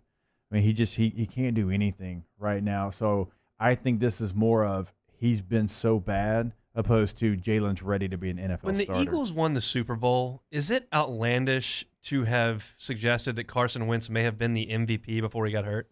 Not outlandish. It was true. How does that happen? At the 12-game mark, he was the MVP. Some guys never come back completely from an injury. And this was he rushed back. I'm not saying that's the reason, but he rushed back. He wanted to get back. For the beginning of the following season, which was less than a calendar year, and it was a double ligament tear in his knee. We've seen guys come back, and they're never really the same. But physically, it doesn't look like he's favoring it. I mean, I'm not a quarterback guru. I can't tell you if mechanically he's all screwed up. I know his accuracy is going down. What is it psychological? I mean, you tell me, because it doesn't look like he's limping around out there. So what is it? You never quite get back to. Believe you me that Doug Peterson and Philly have asked that question with the amount of money that he's making to be their starting quarterback and to know what he did in the past. And look, Doug Peterson is a guy that I know very well, and he's had success offensively everywhere he's been. I mean, he was in Kansas City with Andy Reid. Even going back to his days as a high school coach, my little brother played for him. This is a guy that knows offensive football, and right now it's blah, to say the least, for a very innovative mind. And so whatever Carson was doing to holding them back, they feel like Jalen Hurts gives them a better option to run what Doug wants to run. And I don't know if you can ever get it back within the Eagles franchise. Now, if he goes somewhere else in a fresh start, maybe that can change him. But it's tough when you not only were the guy, like you were the dude, okay? Mm-hmm. And you were the MVP if you don't get hurt. And then all of a sudden you get kind of Nick Foles wins the Super Bowl, and should we keep Nick Foles or should we keep you? They end up keeping you. Okay, well, now you're playing so bad that they took a quarterback in the second round that a lot of people felt like was a reach. And now that guy that was a reach is starting over you deep into the season. And so I don't know if you can fix or repair that relationship. And it doesn't help that you're going to play maybe the best defense in the league. Well, statistically, I think they are. I mean, that is a tough assignment, and I don't think it's going to go so well for the Bird Gang. You said maybe a change of scenery. I was trying to think of a guy that went as high as he did in the draft, that had whatever problems and resurrected his career somewhere else. And the poster child for success on that scenario is Jim Plunkett. Jim Plunkett was the first pick in the draft by the Patriots, and he got beat to hell there because they were a lousy franchise at the time. And he went to San Francisco and got beat up some more, and he found himself with the Raiders and ended up winning 2 Super Bowls. But those were, it was a different time, obviously. I don't know who takes Carson Wentz's contract. I don't know what they're going to have to outright cut him, and he's going to have to start over. But the cap hit for the Eagles is going to be ridiculous. But I don't know if they can go backwards. Who would take Carson Wentz's contract? Nobody. No. The answer to that is nobody. Buddy, it's never an absolute in the NFL. No, it is an unless you have an equally bad contract. That's what I'm saying. The Rockets and the Wizards traded bad contracts last week, okay? And that's with 2 guys that can play. Or at least one guy for sure can play. The other guy's coming off an injury. We think he can play. This is a bad contract for a guy that we don't think can play. All right, if I'm and I'm just the first team that I'm trying to find here. If I'm the Denver Broncos, all right, and I think Von Miller's a hell of a football player. He was a teammate of mine. I had to block that son of a gun in practice, and it was almost impossible. He's getting a little older. He's coming off injury. He's got a big deal. I mean, that's potentially a deal like that for a guy that has a little bit left in the tank, but he's been injured. Maybe he's at the end. Maybe his contract doesn't make sense for him, and you're looking for a quarterback.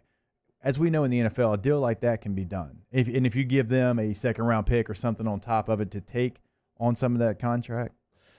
Here's what I would, if I were in a front office that thought that Carson Wentz could be resurrected, that he was not being coached right, if he needed to change the scenery, whatever you think, I would wait for the Eagles to cut him. I wouldn't offer him a deal because I don't think that anybody is going to take that. I understand what you're saying. Trade a bad contract for a bad contract.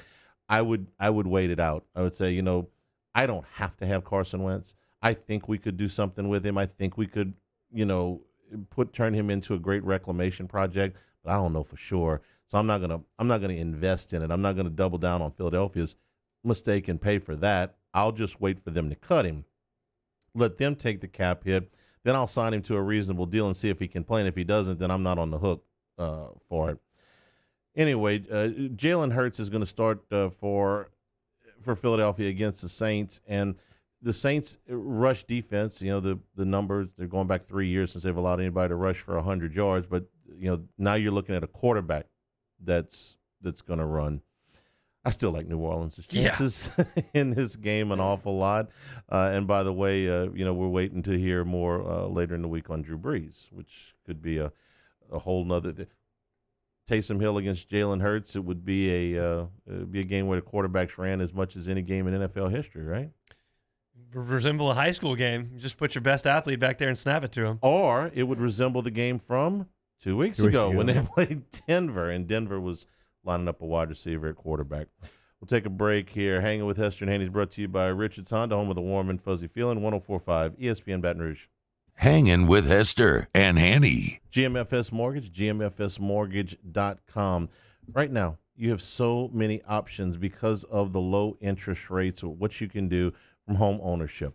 Maybe you're in a home right now that you'd like to upgrade. Maybe you're looking to downsize. Maybe you want to refinance. That would be an opportunity for you to recoup some cash in the short term, maybe lower your monthly rate, lower your monthly payment, or shorten the amount of time that you have on your overall mortgage. Maybe a construction loan is what you're looking for. You like where you are. You like your location, but you're adding to your family. You need a little bit more room. Whatever your financial goals are, talk to a qualified counselor locally here at gmfsmortgage.com. Set out some goals. They'll tell you how to best get there, and they'll take you step by step all the way from there to the closing. I think you're going to be really pleased at how rapid that process is. Do what I did, do what thousands of others have done. They talk about changing lives. They're changing your financial outlook. Start that journey today at gmfsmortgage.com. Off the Bench, Hanging with Hester and Hanny. After further review and more are all live daily on the 104.5 ESPN Baton Rouge YouTube channel. Subscribe now to interact with us inside the live chat driven by Bayou Ford.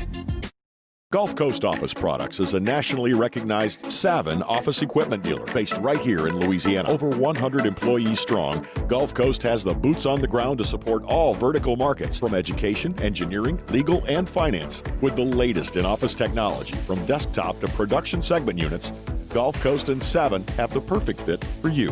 Call 225-756-2644. That's 756-2644 for Gulf Coast Office Products. At All-Star Toyota, you get it all. If you're in the market for an all-new Toyota vehicle, come see our friendly and knowledgeable sales team at All-Star Toyota.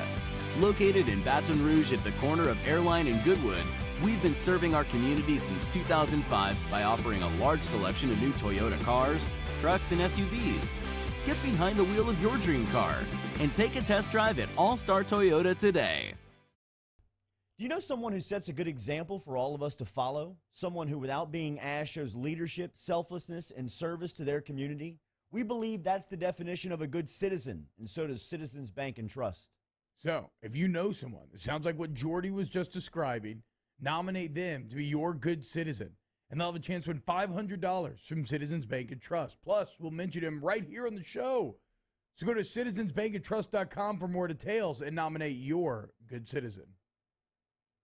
ServiceMaster Elite create clean, disinfected work environments. As a local business, we take pride in serving the New Orleans and Baton Rouge areas. Our cleaning protocols follow CDC and OSHA standards for healthcare settings, offices, senior living, restaurants, and industrial plants. Contact ServiceMaster Elite to get your operation ready for reopening with germ disinfection cleaning. ServiceMaster Elite, the trusted choice in professional cleaning since 1996.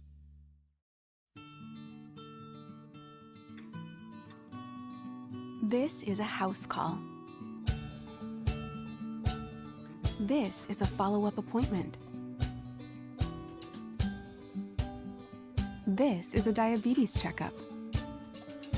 This isn't just more convenient care, it's more advanced care. This is innovating healthcare at Louisiana's #1 hospital, Auctioner. If I built a van, it would do more than haul. It would carry my entire business. I'd make it available in dozens. Make that thousands of configurations. It would keep an eye on my fleet. And an eye out for danger. If I built a van, I'd make it available in diesel and gas. And I'd build it right here in South Carolina. Introducing the all-new Sprinter, starting at $33,790. Built in the USA. Mercedes-Benz. Vans. Born to run. Coming up on Wednesday's Off the Bench. As I record this, I know not what the news cycle holds for LSU, but we will discuss it. Plus, Booger Talks NFL, preview Saints Eagles, and a brand new Would You Rather Wednesday. Off the Bench, 104.5 ESPN.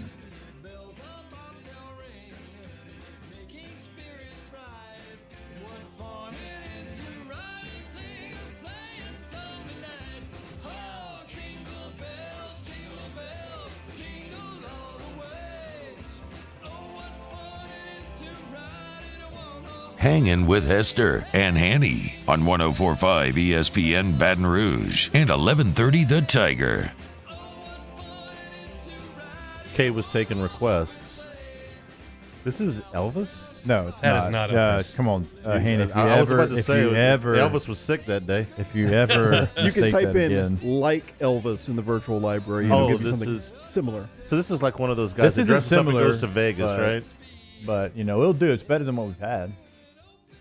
So, all right, it is Tuesday, so you know what that means. Chris Doering of the SEC Network and SiriusXM Radio joins us now. CD, what's up, brother? Oh, man, chilling, bro. Good to be back on with you guys. I appreciate it. Normally would start off with LSU and Florida since both of our schools are playing each other, but right now in Baton Rouge, it is, let's just say there's some heat coming from the program, and not the good kind of heat like you're on a heater. Yeah. Arik Gilbert's the latest news that we got. Coach O said this morning that he is likely to opt out of this season. I mean, what's your take on what's going on right now from afar, on the outside, looking at the LSU program, seeing guys like Terrace Marshall and now Arik Gilbert and, guys obviously before this season as well, opt out of this football season? Bro, can you stop using the incorrect terminology? It's not opt out, it's quitting, all right? We're already more than halfway through the season. Opting out is deciding before the year that there's a risk that you don't want to take in terms of COVID-related issues, and you're going to choose to sit out this year and plan to come back next year. What we're talking about, and I love Terrace Marshall. I love a lot of these guys that have decided not to play. I mean, I respect what Jamar Chase did more than what I've seen from these guys that are at this point in the year, not only at LSU but elsewhere across college football, that are deciding they're leaving, that they're had enough, that they're going to go, get ready for the NFL draft. That's not opting out. That is quitting on your team. That's quitting on your coaches. That's quitting on the fan base. And I think there needs to be some sort of ramifications that come along with that. Whether in the future, if you're not going to play the entire season, then you pay back your scholarship, or some sort of liability that's associated with doing that. And I understand that it's been a unique year and trying for everybody. I mean, we all have responsibilities, we all have duties and things that we've committed to, and you don't just get to pack it up and shut it down. So I was disappointed to hear that about Arik Gilbert. We're all homesick as freshmen. I went to the University of Florida. I lived about 1.5 miles from my home, and I was homesick as hell also. So I mean, it's something that you go through. I don't know how much I necessarily put credence in that. I do know it was a different off season. And I hate that these guys weren't able to create chemistry that's usually able to be created in the early portions when people arrive on campus. But man, it's tough for everybody, and to just decide that you're not going to play at this point in time. If I guarantee, if LSU was 8-0 and they were in the hunt for playing in the SEC championship game and playing for a college football playoff berth, it would be a lot different for both of these guys. CD, how do you put a stop to this? Because you and I had a conversation at the beginning of last football season. Florida had just lost some of their guys that signed in that recruiting class, and they weren't from Florida. They were from far away. And you made it a point like, hey, sometimes when you get guys that aren't from your home state or they're not close to your campus, that's going to happen. I mean, can you attribute some of that to signing guys maybe outside your footprint? Yeah, I definitely believe so. In Florida's case, it was a big-time signee from California. They lost another guy from up in Virginia. These were guys that were on campus for a very short period of time before deciding they were going elsewhere. And I do think, you know this, Hess, I mean, it's different in the South. Those folks from Cali, it's a different feel than what it is down here in the South. And so when you have, the cultural shock that comes along with the compounding feelings you get from just starting college that any 18-year-old gets when they go away, it's tough. So I think Florida's done a better job of trying to focus on the regional players that are highly rated recruits, the guys. And I think here in Florida, just like Louisiana, I don't think there should be a whole lot of need to go outside of the state. That's one thing that Georgia did last year as well. I thought they got too enamored with going outside of the state of Georgia, outside of the South, and trying to get some of these guys. And I believe, as I'm sure you do,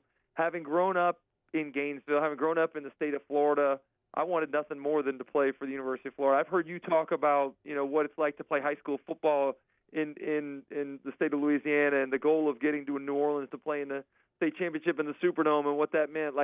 There's some pride that goes along with being from the state that you end up playing in, and I, for one, being a lifelong Gator fan, I know that it meant more to me. College football was not just a stepping stone to the NFL. Shoot, when I was up until my sophomore, junior year, I didn't even think I had a chance to play in the NFL. So what I was looking at was having a great career for the school that I grew up loving, the team that I followed, so many great players before me that came through that I wanted to be like. And unfortunately, I think the experience for these guys these days is how quickly can I get on campus, play, and get off campus and get to the NFL and make money. And I love, the idea of getting paid. Playing professional football was an unbelievable experience and an opportunity for me. But as you and I have talked about before, man, those 4 or 5 years you spend in college with guys that are the similar age, that are going through similar life existences and experiences, those things are much different than what it's like when you show up in the NFL and you're 22 years old and you're playing with a guy that's 35, has a wife and 3 kids. Like, you don't have the same sort of bonding opportunities. And so I hate that these guys are so focused on what's down the road and instead of really creating great memories, great friendships, great experiences at the college level. Chris, what does getting to the finish line look like here? We're seeing games get canceled at a very high rate, including important games like Ohio State and Michigan. We're seeing bowl games fall by the wayside. We're seeing a ton of guys opt out.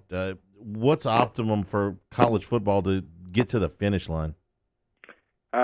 Unfortunately, I don't know that I have that answer. I mean, I think for the teams that are in contention, it's a mad scramble to do anything you can to give yourself, in Ohio State's case, a chance to have the prerequisite games to play in the Big Ten championship, to give themselves a large enough sample size to be judged by the College Football Playoff Committee.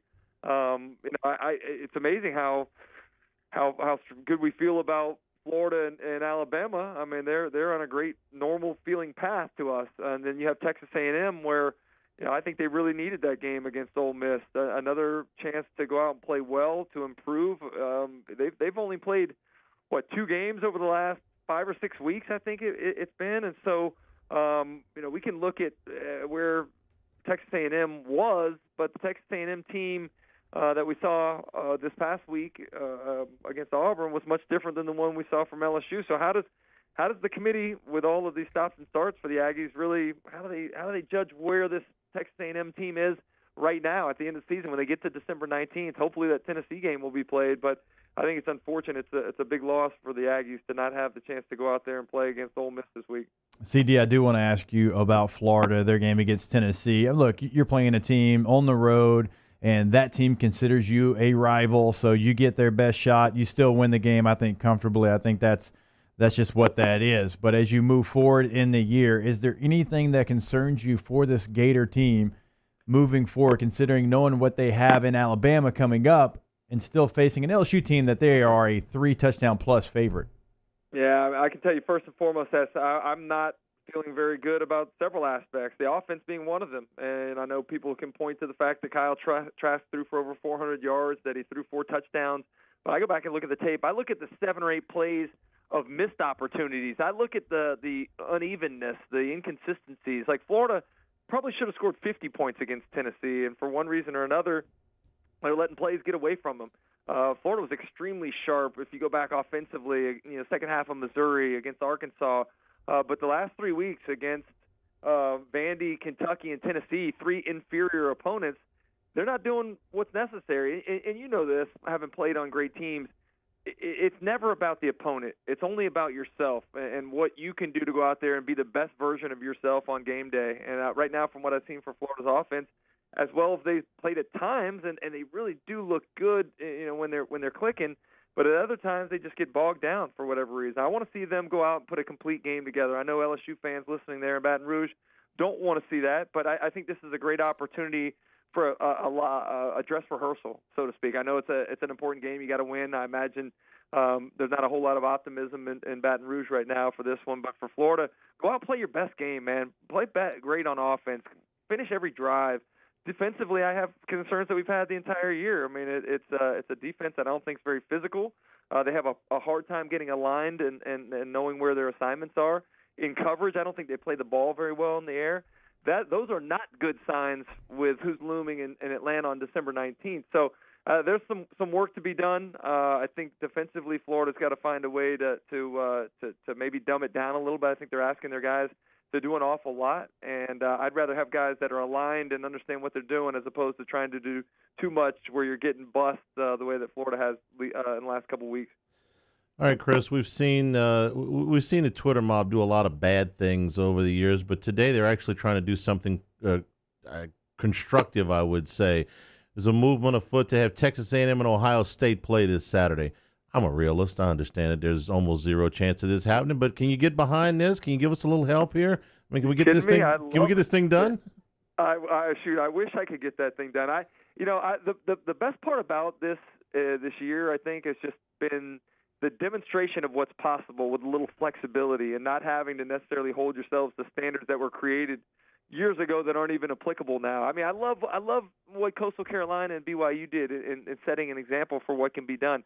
I've always believed that one of the great things that we should have every single year is what we have in basketball, the SEC Big 12 Challenge. Like, let's go through, let's leave 1 week out of the season open, and then we'll figure out where the standings are as we get closer, and we'll get a chance to play some great interconference games. I think that would be great. But yeah, for the time being, I mean, obviously the conferences are going to have to change their rules about conference only games, but I think that's a great way to have a little bit of a quarterfinal here that we could really get a good litmus test of exactly what these two programs are right now. CD, what would you do with Ohio State right now? Say they don't play any more games. I mean, knowing how talented they are, knowing who they have on the football field, but not having enough games, what would you do with them? Hess, I'm not all that impressed with them, and I know I probably have an anti-Ohio State bias, and I'll admit to that. But who have they beaten? I mean, Indiana's probably their best win, right? And Indiana, they didn't look sharp in that game. I mean, Justin Fields threw 3 interceptions. Their defense kept giving up. When they had a 21-point lead a couple times, they let Indiana creep back into it. So I haven't seen a ton that's going to say, wow, these guys are really good. I know they've only played 5 games, but they're really deserving as opposed to A&M, who I guess will end up playing 9 games. But I don't know that without considering what Ohio State was last year, which I think the committee is not supposed to take any of that into consideration, like what we know Ohio State to be versus what we've seen from them in a small sample size this year. I don't know, man. It's hard. I'd love to see them really actually get to play and have a better idea. I mean, how many years have we seen Ohio State get to the end of the season and lose inexplicably to Iowa or to Purdue, and not even close games? And you and I know this, having played the physicality of playing a full season, the mental drain when you get to normal times in late November, man, that adds up. And so I don't feel like that Ohio State's been put through that grind that they typically would. Even in a Big Ten schedule, there's challenges that they've been presented with, and they've failed over the last couple seasons. And so I don't feel good about what I've seen from them at this point in terms of a large enough sample size of who they really are. Chris, we appreciate it. We will talk to you next week. That sounds good. Have a good one, guys. Chris Doering with the SEC Network. Hanging with Hester and Hanny, 104.5 ESPN Baton Rouge. Hangin' with Hester and Hanny. GoTro's Outdoor Power right now as we wind down 2020 with the Skag zero-turn mowers that are right now. The 20s, those models need to be moved out. The 21s are already here and moving in faster by the day. So great deals to be made on the 2020 units from Skag, the zero turns, the residential and the commercial units with 60 months interest-free financing available, free delivery, and the largest parts inventory anywhere in the state. Airline Industriaplex in Baton Rouge, Airline 74 in Gonzales. Go check out the commercial lawnmowers, the Turf Tiger, the Tiger Cat, the Patriot, the Freedom Z, the Cheetah. You can also check out that residential mower we tell you about, the Liberty Z. You can also find it online at GoTro'sOutdoorPower.com. Remember, across the state of Louisiana, free delivery to your door. You can check out the full fleet again at GoTro'sOutdoorPower.com. That's GoTro's. We make it easy. Our listeners fire off their opinions on the JimsFirearms.net hotline at 499-1045. Keep listening for your next chance to shoot us your thoughts with the JimsFirearms.net hotline on 104.5 ESPN Baton Rouge. If I built a van,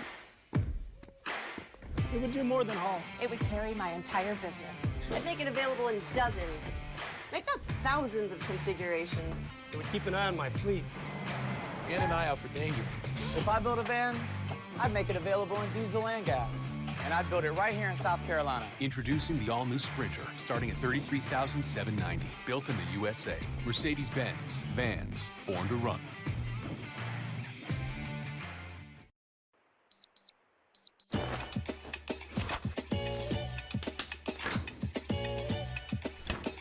I'm feeling good. So good. I just thought you should know. To all of our heroes working on the front lines of this COVID-19 pandemic, your bravery and selflessness represent the very best of us, and we want to say thank you. I'm asking everyone around the state to join me in celebrating the heroism of our healthcare professionals on the 19th of every month at 1900 hours, that's 7 p.m. Write a note of appreciation, make plans to donate to charitable organizations, or say a prayer. To learn more, visit 19thanks.org. Thank you, and God bless. T-Bob Hebert here with breaking news. Front to Back Boat Services is the shop to upgrade your boat tech this fall. With not one but two NMEA certified techs, who better to install your Panoptic sonar, your HD displays. You want to see the fish under the water before you even cast? They have that. Trolling motor you could control with your iPhone? They have that. So what are you waiting for? Get into Front to Back Boat Services right now. Upgrade your boat tech. Make your boating dreams come true. Front to Back Boat Services. You may not know about the 4Kids Foundation, but you've probably heard of the Zurich Classic. And the Zurich Classic exists because of 4Kids. But it's what happens after the tournament that really counts. 100% of the proceeds are donated by the 4Kids Foundation to hundreds of local charities, totaling more than $40 million, all to help local children and families in need. 4Kids helps kids through golf, because every child deserves a shot at a brighter future. Gulf Coast Bank and Trust is a local bank with a straightforward philosophy. It's about doing the right thing for our customers. Participating in our community with annual local fundraisers. Offering individual attention in a modern banking atmosphere with a trusted local company. Gulf Coast Bank invested in technology with a local touch, giving our customers the power to bank anywhere, anytime. We're building relationships through personal service as the bank that cares about you. Gulf Coast Bank and Trust, the bank that cares about you. Hey, T-Bob, sports wouldn't be the same without the die-hard fans, so we're highlighting the fans that do it the most. Every week, 104.5 ESPN Baton Rouge brings you the Citizens Bank Fan of the Week. Check it out, 104. Hey, it's Matt Moscona inviting you to join us for Tuesday's AFR, presented by Insurance Network of Louisiana. Does Drew Brees return this week? We'll ask Larry Holder, and we'll talk Tigers with Rohan Davey. Join us Tuesday, 3 to 6, 104.5 ESPN Baton Rouge.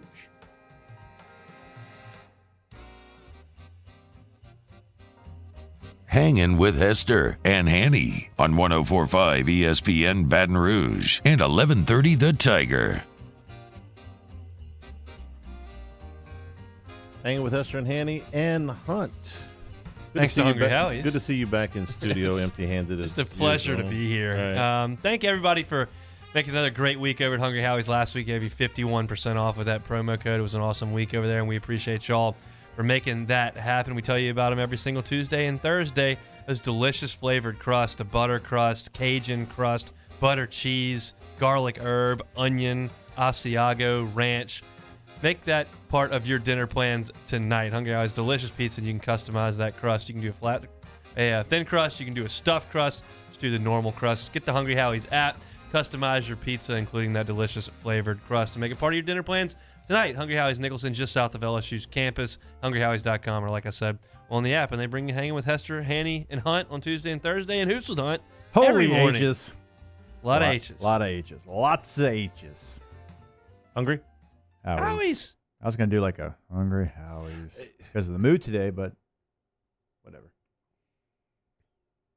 Your mood, I think, exemplifies what the LSU fan base is today.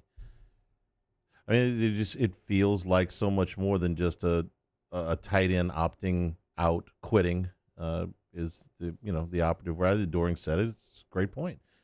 Just quit. You just quit. Quit softening the blow by calling it opting out. You quit. You quit. You're a quitter. Mm-hmm. I mean that's as easy as you can put it. You quit. And who else is the coaches told us in the last 2 days? Yes, this guy quit, and there's other guys that are about to quit. I mean that's his words. I mean, he didn't use the word quit because he's trying to be diplomatic, but yeah, Doering said it very well. Yeah, you quit. In this doom and gloom, let me, and everyone that listens to the show really knows that I get a check from LSU and I do the pre and post game show, all that kind of stuff. But I actually believe this. This is not something that they've been sent up here to say.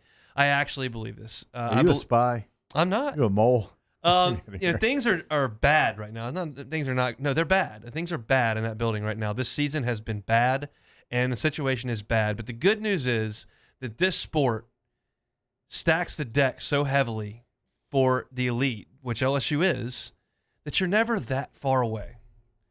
And while it's tough to sit here and say that LSU's knocking on the door of getting to an SEC championship in the near future, but if you just reload the shelves with a couple recruiting classes, as LSU is prone to do, and you hire some coaches that do a good job, you're never that far away. They're not. You didn't turn into Washington State. You didn't turn into Cal. You didn't turn into Northwestern. You're never that far away. So it's bad right now, and it's going to linger. But I think that you're never too far away in this sport when you're here. I hate to agree with you because it's very, very hard to see that right now. But I don't buy into the this will set you back a decade stuff. I just don't. Listen, there was less than a decade between Curly Holman and Nick Saban winning a national championship. So spare me the things are lost and gone forever, okay? But are things bad right now? Yeah, they are. And you have to come back with those strong recruiting classes, but you've got to clean up the culture in the building. You've got to get more continuity on the staff. You've got to get the kids to buy into what you're preaching, because right now they're not. but yes, you are correct in your assessment. I mean, the whole idea, well, it'll never get better. All right, fire everybody and start over. You know, it's really not necessary at this point. There's going to be some changes, obviously, but the whole everything is terrible. There's no redeeming qualities. Fire everybody, burn the building to the ground. You know, put salt in the ground so nothing will ever grow there and start over. No, it's not quite that bad, but it is serious, and the numbers are quite serious as we went through. You just so mad, man. You can't even talk no more, right? I mean, yeah, you are just you woke up steaming this morning. I know. Believe me, I appreciate your passion for it. Well, this is a hardship a year because of everything going on, and I'm not trying to be insensitive to it because I haven't, been a player during this time, but there is hardships, not yearly, but there's hardships that pop up all over the place. I mean, 2005, my roommate's family was living with us because their house was underwater during Hurricane Katrina. I think a lot of people listening had that same situation. WCA, you had 60% of the football players' families living in WCA with them and their roommates. It was a very difficult time, and I'm not trying to compare the two. Trust me. I mean, a global pandemic is something like we've never seen before in our lifetimes, but I'm just saying, man, there's times when it gets hard, and I just hate to see everything fold during that hardship. Well, I think you're correct. I do. But the fix is not easy.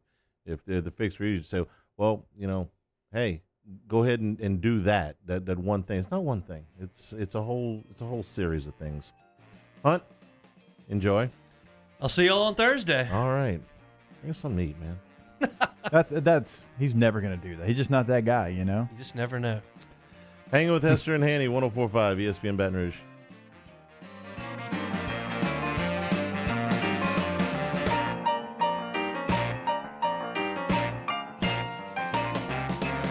Hangin' with Hester and Hanny. I've been doing business with Luba for 25 years. They're dependable, trustworthy. It's just the attention to detail with our clients. Our folks have years and years of experience. They're highly trained professionals. But many companies have that asset. What I'd like to think makes Luba a bit different is that we use those talents in a way that truly is dedicated to serving the needs of the folks who depend on us. You know someone who sets a good example for all of us to follow? Someone who shows leadership, selflessness, and service to their community without being asked? We think that's the definition of a good citizen, and so does Citizens Bank and Trust. If you know someone who exhibits all of these qualifications, nominate them for a Good Citizen Award, and they could receive $500 from Citizens Bank. And we'll recognize them here on the show. Get the details at citizensbankandtrust.com, and then nominate your good citizen. Are you a licensed contractor? There's lots of good contractors in Louisiana doing work the right way, but unfortunately, too many unlicensed contractors are working outside the licensing requirements. Working as a contractor in Louisiana requires a license for the company doing the work. The Louisiana State Licensing Board for Contractors wants to help you get licensed to allow you to conduct work legally. It's not difficult to get the license. We can help you. Go to lacontractor.org for more information. Licensed contractors, it's the law. This isn't just another day. It's so much more. Kelly's life was put on hold when her auctioneer primary care doctor discovered a rare blood disorder. Her doctor connected her to an auctioneer care team of cancer, heart, and kidney specialists. With multiple primary care locations around Baton Rouge, same-day appointments, and online scheduling, we're relentless about keeping you healthy. Auctioneer Baton Rouge, innovating healthcare for Kelly. Gulf Coast Office Products is a nationally recognized Savin office equipment dealer based right here in Louisiana. Over 100 employees strong, Gulf Coast has the boots on the ground to support all vertical markets from education, engineering, legal, and finance. With the latest in office technology from desktop to production segment units, Gulf Coast and Savin have the perfect fit for you. Call 225-756-2644. That's 756-2644 for Gulf Coast Office Products. ServiceMaster Elite create clean, disinfected work environments. As a local business, we take pride in serving the New Orleans and Baton Rouge areas. Our cleaning protocols follow CDC and OSHA standards for healthcare settings, offices, senior living, restaurants, and industrial plants. Contact Service Master Elite to get your operation ready for reopening with germ disinfection cleaning. Service Master Elite, the trusted choice in professional cleaning since 1996. Gulf Coast Bank and Trust is a local bank with a straightforward philosophy. It's about doing the right thing for our customers. Participating in our community with annual local fundraisers. Offering individual attention in a modern banking atmosphere with a trusted local company. Gulf Coast Bank invested in technology with a local touch, giving our customers the power to bank anywhere, anytime. We're building relationships through personal service as a bank that cares about you. Gulf Coast Bank and Trust, the bank that cares about you. At All-Star Toyota, you get it all. If you're in the market for an all-new Toyota vehicle, come see our friendly and knowledgeable sales team at All-Star Toyota. Located in Baton Rouge at the corner of Airline and Goodwood, we've been serving our community since 2005 by offering a large selection of new Toyota cars, trucks, and SUVs. Get behind the wheel of your dream car and take a test drive at All-Star Toyota today.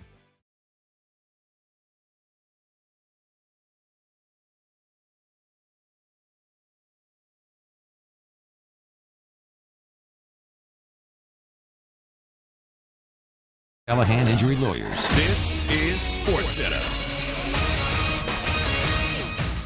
I'm Christine Lisi. Breaking news, Jalen Hurts is the Eagles' new starting quarterback. The rookie will get the call against the Saints on Sunday with Carson Wentz as the backup. The timing of the move is a little curious to ESPN's Jeff Saturday. I'm not sure that the Eagles' offense is really set up to help Jalen Hurts be successful, right? I mean, you know, from a receiving core, it's not like these guys are making a ton of plays. Your offensive line has been just decimated by injuries. I think they've had 10 or 11 different combinations of starters. Saturday's Ohio State-Michigan game has been canceled due to a COVID-19 outbreak in the Wolverines program. The unbeaten Buckeyes have played 5 games. Big Ten currently requires that 6 be played for teams to be eligible for the Big Ten championship game. Big Ten ADs will meet tomorrow when they could discuss changing that very requirement. NBA, ESPN's Adrian Wojnarowski and Tim McMahon report James Harden told the Rockets before training camp he'd be open to a trade to the 76ers or other possible contenders. No substantive talks between Houston and Philly about a potential Harden deal. He previously requested a trade to Brooklyn. Coming up on Wednesday, we'll break down the college football playoff announcement. Which top 4 team doesn't deserve to be in there? Keyshawn, J. Will, and Zubin, 6 Eastern on ESPN Radio.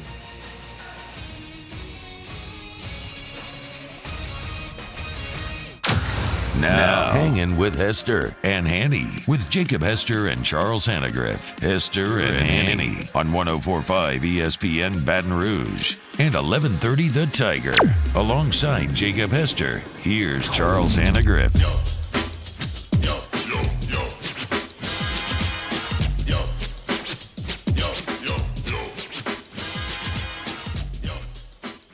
Hanging with Hester and Hanny, 104.5 ESPN Baton Rouge. Glad to welcome back on to the show now, Billy Embody, 247 Sports. You can catch his work at go247.com. Billy, how you doing this afternoon? Doing well, guys. How about you? It's been an interesting show, to say the least, as you can imagine. And I wanted to have you on today because we've got a signing period. I mean, really days away, and LSU right now with what's going on inside the building and losing some players to opting out, or, some people will just say flat out quitting, okay? Whatever you call it, it's happening. Is that doing anything, at least from what you're hearing, to this recruiting class? I think right now we're going to have to be in wait-and-see mode on that, on a couple of these commitments that they have. But for the most part, what we hear is that a lot of these guys expected to sign early are going to do just that, which is a big positive because there's a lot of out-of-state flavor in this class. I mean, they've gone out of state across the country to California, to Maryland, to Pennsylvania, Ohio, all over the place. And for a lot of these national guys to see kind of how the season's unfolded, which has not been good, and they'll be a part of rebuilding and trying to bring this program back.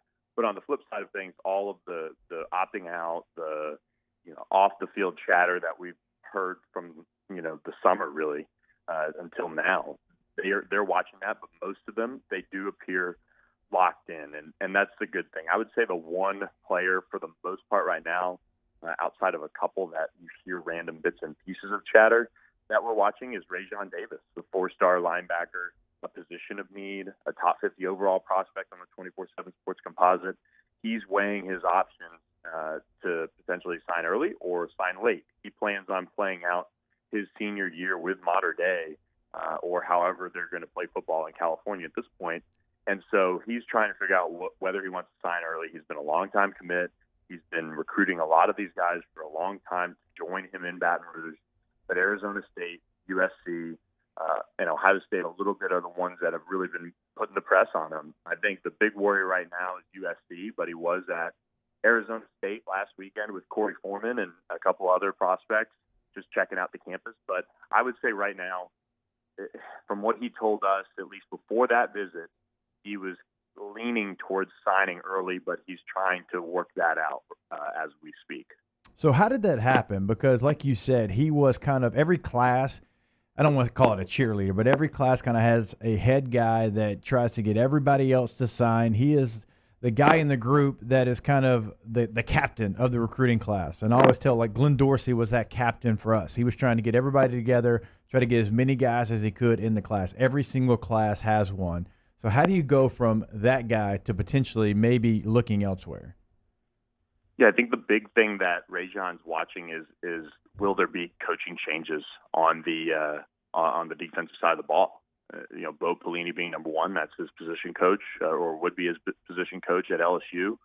He's obviously the defensive coordinator. I think that's, and from what he told us, so just full disclosure, he's locked in with LSU in terms of Ed Orgeron. He thinks Ed Orgeron is the one that can get the program back to national championship level again, and that's kind of what he's talking about. But he wants to just make sure that in terms of coming out to LSU, if there is a coaching change, how does he bond with that new coordinator or position coach, or however that works out? And if there's a change, is it something that changes his relationship with LSU, or does it, say, okay, all right, they made a change, they upgraded, I like it, we get along, boom, I'll just sign in February now, or will he just lock in and end up signing early? I think there's a chance he obviously ends up signing early still, but those are just things he's weighing down the stretch.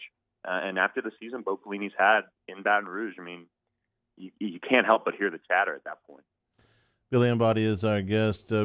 Billy, what effect do you think this Arik Gilbert situation is going to have on recruiting? I mean, that every school in the world is going to be using this against LSU, saying, "Man, look, that guy was a top prospect. He went there. He couldn't wait to get out the door." I mean, I can write the script. It's easy enough. What effect do you think that's going to have? Yeah, we'll have to see how it plays out, obviously, right? I mean, if he decides to come back to LSU, that helps him. I mean, that drama aside, that kind of puts to bed a little bit. But I think on LSU side of things, and we're starting to see this a little bit more down the stretch in this recruiting class, they're trying to keep some of the top talent at home in Louisiana. You look at Jack Besh, Matthew Langlaw, guys like that. Mason Smith is obviously out there still that they're recruiting, and they've kind of prioritized in-state more than ever. And part of that is some of these national guys, you sometimes can't necessarily build a roster around them and have the depth that you need to compete in a way if you're LSU right now, because we've seen a lot of these guys transfer out for whatever reason, whether it's they couldn't keep their nose clean or whether they just didn't mesh well in Baton Rouge. And now we're at the point where the roster is what it is right now with 70-ish scholarship players. It could be a little bit lower than that after this year. And so I think LSU side of things is they've got to kind of lock in on the in-state prospects like they did with Sage Ryan, like they're trying to do with Mason Smith. The 2022 class is loaded.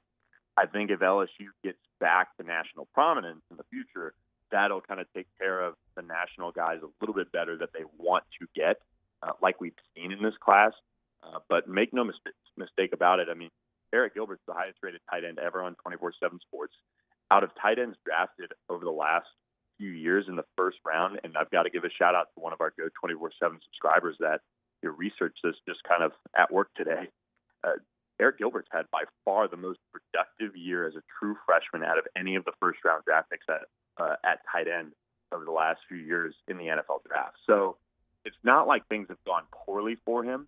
If he is just homesick, that could obviously play a factor in it. But I'm sure this season and how everything's gone down just probably hasn't been what he's thought it would be. And I think it's on Ed Orgeron and the staff to get that through to him that, we're going to continue to use you. We're going to continue to target you. I mean, he had 10 targets, I believe, against Alabama. That's got to be the message. And as he develops and gets stronger, gets even better than he already is, he's going to be a big focal point in Baton Rouge if he returns. All right, so we know there's some targets still out there, Billy, and you've mentioned a couple of them throughout the interview. But as you close this class and you try to get as many guys in this early signing period as possible to kind of know where you stand, give us kind of the names that are left out there and what the likelihood of them being Tigers is.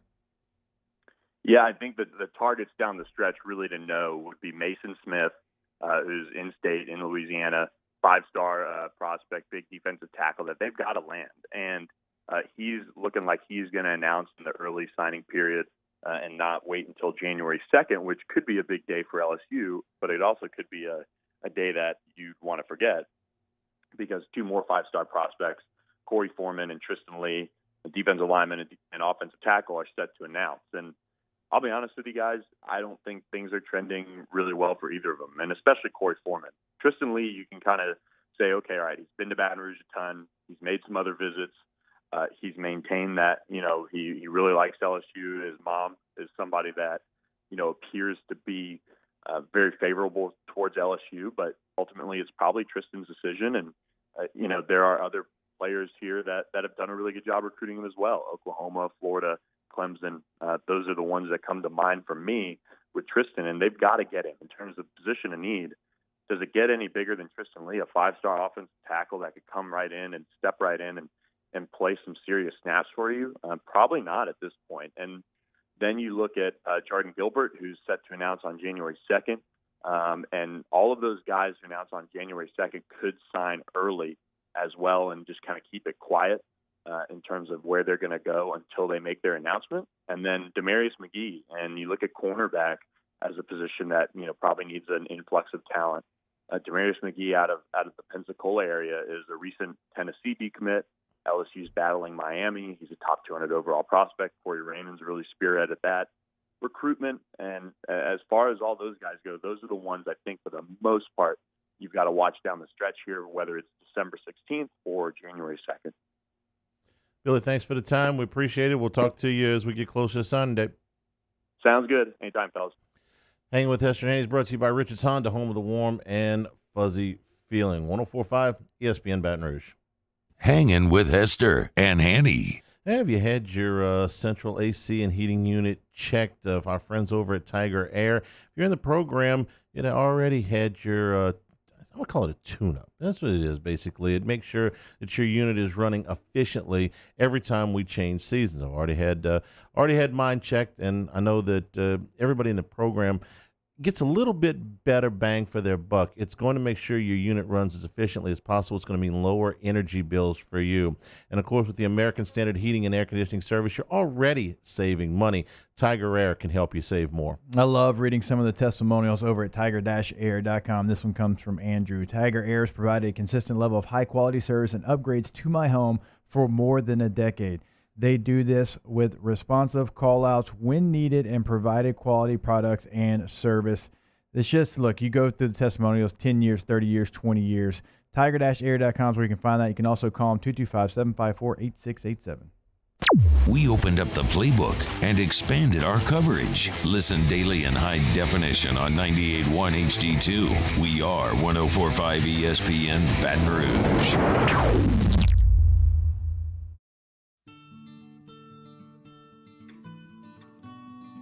This is a house call.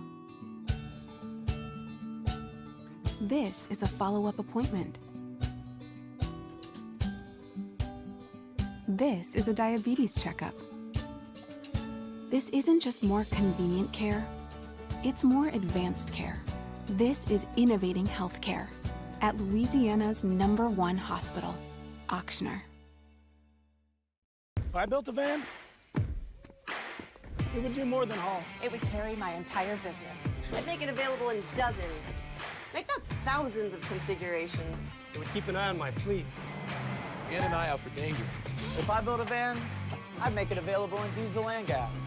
And I'd build it right here in South Carolina. Introducing the all-new Sprinter, starting at $33,790. Built in the USA. Mercedes-Benz. Vans. Born to run. To all of our heroes working on the front lines of this COVID-19 pandemic, your bravery and selflessness represent the very best of us, and we want to say thank you. I'm asking everyone around the state to join me in celebrating the heroism of our healthcare professionals on the 19th of every month at 1900 hours, that's 7 p.m. Write a note of appreciation, make plans to donate to charitable organizations, or say a prayer. To learn more, visit 19thanks.org. Thank you, and God bless. T-Bob Hebert here with breaking news. Front to Back Boat Services is the shop to upgrade your boat tech this fall. With not one but two NMEA certified techs, who better to install your Panoptic sonar, your HD displays. You want to see the fish under the water before you even cast? They have that. Trolling motor you could control with your iPhone? They have that. So what are you waiting for? Get into Front to Back Boat Services right now. Upgrade your boat tech. Make your boating dreams come true. Front to Back Boat Services. You may not know about the 4Kids Foundation, but you've probably heard of the Zurich Classic. And the Zurich Classic exists because of 4Kids. But it's what happens after the tournament that really counts. 100% of the proceeds are donated by the 4Kids Foundation to hundreds of local charities, totaling more than $40 million, all to help local children and families in need. 4Kids helps kids through golf, because every child deserves a shot at a brighter future. Gulf Coast Bank and Trust is a local bank with a straightforward philosophy. It's about doing the right thing for our customers. Participating in our community with annual local fundraisers. Offering individual attention in a modern banking atmosphere with a trusted local company. Gulf Coast Bank invested in technology with a local touch, giving our customers the power to bank anywhere, anytime. We're building relationships through personal service as the bank that cares about you. Gulf Coast Bank and Trust. Join us for a Tuesday edition of Jimmy Yacht's Game Time, live from Doe's Eat Place on Government Street. Jimmy recaps the Monday night football game and looks ahead to the rest of the week's action. Come out and see us or tune in at 6 p.m. on 104.5 ESPN Baton Rouge.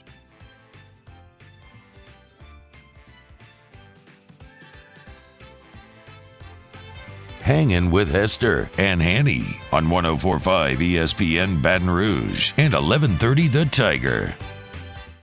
First class. I want a seat in first class where I was booked and ticketed over a month ago. Second class.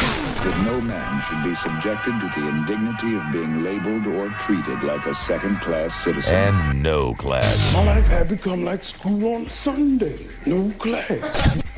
I'll tell you what then. Why don't you call me sometime when you have no class? First class, second class, no class, brought to you by Relief Telemed. Relief is for businesses that have frequent interactions with the public, restaurants, retail stores, service-based businesses that can't afford to shut down or send home employees. Relief's COVID mitigation platform takes the hassle, chaos, and stress out of having your employees tested for COVID. The process starts with a video visit with a physician and ends with a custom action plan for every employee. And through a dashboard, you know exactly when your employees can come back to work. They offer both on-site and off-site testing options right now. And as I tell you all the time, they helped us out so many times in my business up in Shreveport. They've helped us here. They can help you as well. LSU Alexandria, the Santa Ana School District out in California. Nothing's going to be too big, but trust me, nothing's too small as well. They can help your team get back on the field. They can do it all over at Relief Telemed and relieftelemed.com.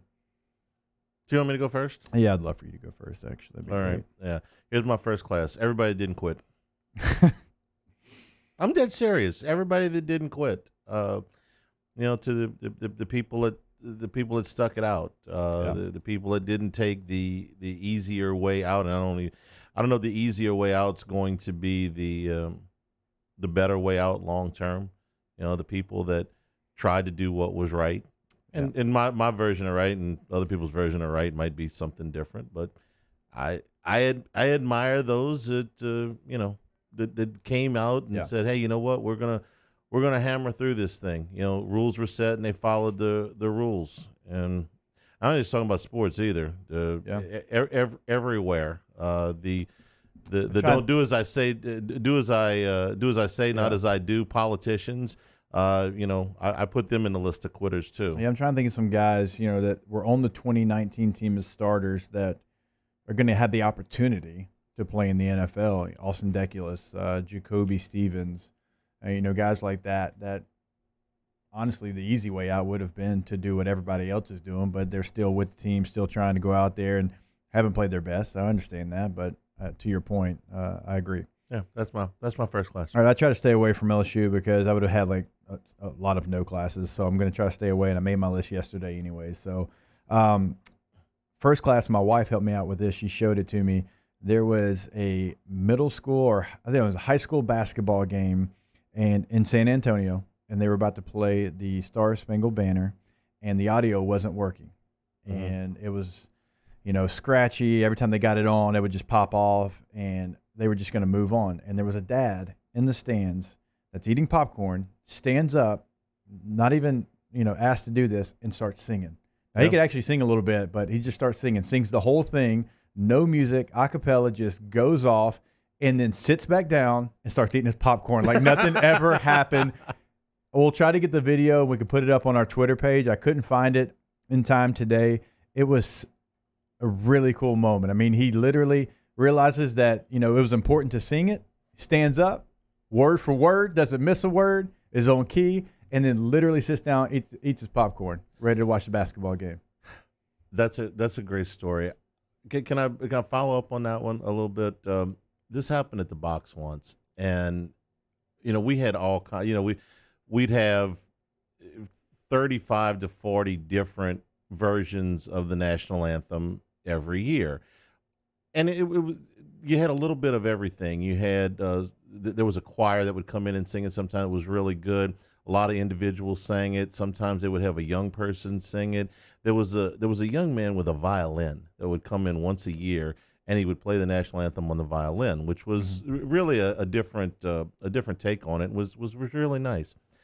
One time, there was this woman, and I understand this happens a lot to national anthem singers. I wouldn't know. I can't carry a tune in a bucket, but she got to and the Rockets' Red Glare, and she just lost it. She forgot the words, or she lost her composure, or whatever, and she started to kind of almost whimper. The whole crowd started singing with her. And they cool. carried her through the rest of the song, and then it got a big ovation. And she shook up. Okay, the stage fright will get to you, and it's why a lot of people, even professional singers, will say, I'm out on singing the national anthem. It's not the easiest song to sing in the first place. It's supposed to be sung on a certain cadence, and you can have your own take on it. But they kind of lifted her up that day, so I thought that was pretty cool. And our guy Nookie, of course, found it quicker than quick, like he always does. So we will put that out there on our Twitter feed at Hangin on 104.5. Put that up. Put it up for sure. All right, second class. You may not like this one, but we see a lot of different uniform combinations, right? With the sports apparel people, and some of them are really good, and some of them are really hideous. I don't like to give the Florida Gators credit for very much if I can help it, but first time I've ever seen them in the blue pants, the blue helmets, and the white jerseys on Saturday against Tennessee. It was really sharp. I liked it. I mean, I know a lot of people didn't, and like I said, I ain't in the business of giving Florida credit for very much. But hey, listen, with some of the hideous uniform combinations I've seen, this isn't good with a chance to be great. It's just, hey, it wasn't the best thing I saw all day, but it was like, man, look at that. Florida tried something, and it pretty much worked. I liked the blue combination better than the orange. So you're right, though. A lot of people were getting on them saying, am I watching Kentucky or am I watching Florida? Yeah, but they had enough orange in it to where I didn't think they were Kentucky. Now, they did resemble Boise State if you wanted to go there. Boise's got so many different uniforms now. It's right, they do. So I liked them. I know a lot of people didn't, but I liked them. I'm okay changing up a little bit. I'm more a traditional uniform, but I'm okay with changing it up. I've liked the the alternates that LSU's thrown out there the last couple of times. I like the alternates that you throw out in your colors. Okay, I don't. So you know who it is when you turn the TV on. Yeah, there's a lot of schools that'll go gray, and I don't. Iowa State this last weekend. Iowa State did that this past weekend. Oregon has done that before. If you go to the all gray or the all black, I don't know who you are. If you want to do different takes with your color scheme, then yeah, I'm okay. I thought that LSU over the years is fiddled with it a little bit. I thought the all whites were a classic look with the white helmets. I wouldn't want to do it every week, but I like that. I never hated the purple jerseys the way a lot of people did. I wore them a lot last year. The white jerseys are classic, but I never hated the purple jerseys. But when you go to gray, when you go to something that's completely off your color scheme, then I don't know. I like the Silent Season uniforms. The model for that was he looked great in those. Yeah, he looked really good. So all right, so hairy arms, but my all right, I just got that. Okay. My second class, it goes to Coastal Carolina for what they did last week. I realized that game was in Conway, South Carolina. They were the home team, but they were double-digit underdogs. BYU was the favorite to come in and bully them. I think a lot of people thought BYU would kind of flex their muscles and show that not only were they real, but Coastal Carolina was not real. Guilty. Right, okay. And guilty. I picked them to be my double-digit underdog that wins outright, and that's not me patting myself on the back because I'm still under 500 for the year, but this is a real football team. This is a football team that their resume is actually starting to look like one that needs to be respected because I think a lot of you are Lafayette. Regardless of what some of our listeners, I understand that's kind of a deal, but I mean they beat that football team, and if they beat them again with a win against BYU, that's a real story. This team, to me, that was picked to finish last in their side of the Sun Belt, now is going to probably be right behind Cincinnati at the top-rated Group of 5 school. I'm very interested to see where they end up tonight in the CFP rankings, because to take that game on that short notice, being an underdog, and you go out there and you win it, that's probably more of a first class than a second class, but I already used that one. My no class, I went home yesterday expecting to watch Washington and Pittsburgh. So I get home, grab a snack, and it feels weird that you said Washington and Pittsburgh, but you have to. Like normally in the NFL, you would say Steelers and. I feel silly saying Steelers and football. When teams, you said so that, I thought Huskies and Panthers. Right. Okay. So the Washington the Washington football team and the Pittsburgh Steelers. So I grab a snack and I sit on the sofa and I start fishing around for the game. So okay, was that game on? Was that NBC? I'd forgotten where it was originally scheduled to be. Is it on NBC? No. Is it on CB? No. Is it ESPN? So finally, I got tired flipping around, and I looked it up. I was like, where is it? Oh, it's on Fox. Oh, it's on Fox. Okay. So I go to Fox, and I get Family Feud. Oh, okay, I know. It's during the week. They must have moved it to FS1. Go to FS1. Skip and Shannon. Well, that's not what you want to watch. Okay, that's okay. Let me get off of this. All right, Fox. And so I flip back to Fox, and I'm like, do I have the time wrong? Did I get Eastern time and Central time mixed up? Is the game not till 5? Did I make a mistake here? And all of a sudden, I see the scroll start to run because I'm sure the local Fox affiliate got inundated with calls. They kept a scroll running at the bottom of Family Feud. This game is not available in our market. Ooh. You have to be on DirecTV with the Sunday Ticket to get this game. And I'm like, really? Now, first of all, don't get me started on DirecTV because I do not understand why organization as big as the National Football League would want to pigeonhole their pay-per-view opportunities onto something as small as DirecTV. And in the grand scheme of the NFL broadcast, DirecTV is quite small. I don't understand why you wouldn't want to open that up to everybody or open it up to more people. Mm-hmm. Don't tell me DirecTV pays them money. I know DirecTV pays them money. There are other people that are willing to pay them more. If I have Cox or if I have Hulu or whatever, I should be able to buy, at the very least, the NFL games if I want them. Okay? No, you got to have DirecTV. It's always been like that. I've always hated it. But this is a makeup game. It's 2020, man. You've been screaming at the top of your lungs, give us programming, give us games, give us and you get this opportunity, and I got to watch Steve Harvey on a rerun. Don't get me wrong, I like Family Feud, but not only are you not going to show the game in any market but the local markets, you're not even going to give anybody off of DirecTV the opportunity. Even if I wanted to spend a little bit of money and watch the game yesterday, I should have been able to do that. Why are you limiting the access of your game for the NFL, who lives and dies by their TV money, to continue to shrink their television windows, to continue to pile games on top of each other, to continue to restrict access to I don't understand why wouldn't you go to 4 TV windows? Why wouldn't you go to doubleheaders on Monday Night Football? Why wouldn't you make this available on, I don't know, Hulu, Apple, pick your Sunday your ticket's outlet. Impossible to get unless you have a cord. Like if you cut the cord, it's impossible. Right, it's DirecTV, and that's it. Why would you? I think they're leaving money on the table. I'm sure they're a lot smarter than me, and there's a reason for that. But all I know is I couldn't watch the Steelers and the WTFs yesterday. I'm sorry, the WFTs. Yeah, it works out. Although they went out there and won. What did I miss? I missed the first loss of the season for the Pittsburgh Steelers. They were up 14 points and they lost. Might have liked to have seen that. I couldn't. No class. Can we give first class for the rest of the year to Alex Smith, by the way? Something we haven't done yet. I mean, that's incredible. No, it absolutely is. And is. the culture of that football team changed with one player. And that's why that player in that position gets paid more than anybody else, because they can do that. Now, they've got some young talent, but I would give some credit to Ron Rivera as well. Oh, absolutely. I love Ron Rivera. I think he's got a lot to do with it, but I don't disagree with you, Alex Smith. Take it off. That's amazing. So, by the way, let's just say it. First class for this year for Alex Smith. All right. My no class goes to the Jacksonville Jaguars for just outright tanking. Gardner Minshew is a quarterback that 35,000 different opinions on him. If you ask 35,000 people, probably, okay? But it came out, and he has been cleared, and he is begging, his words, begging the Jaguars to put him back in the lineup.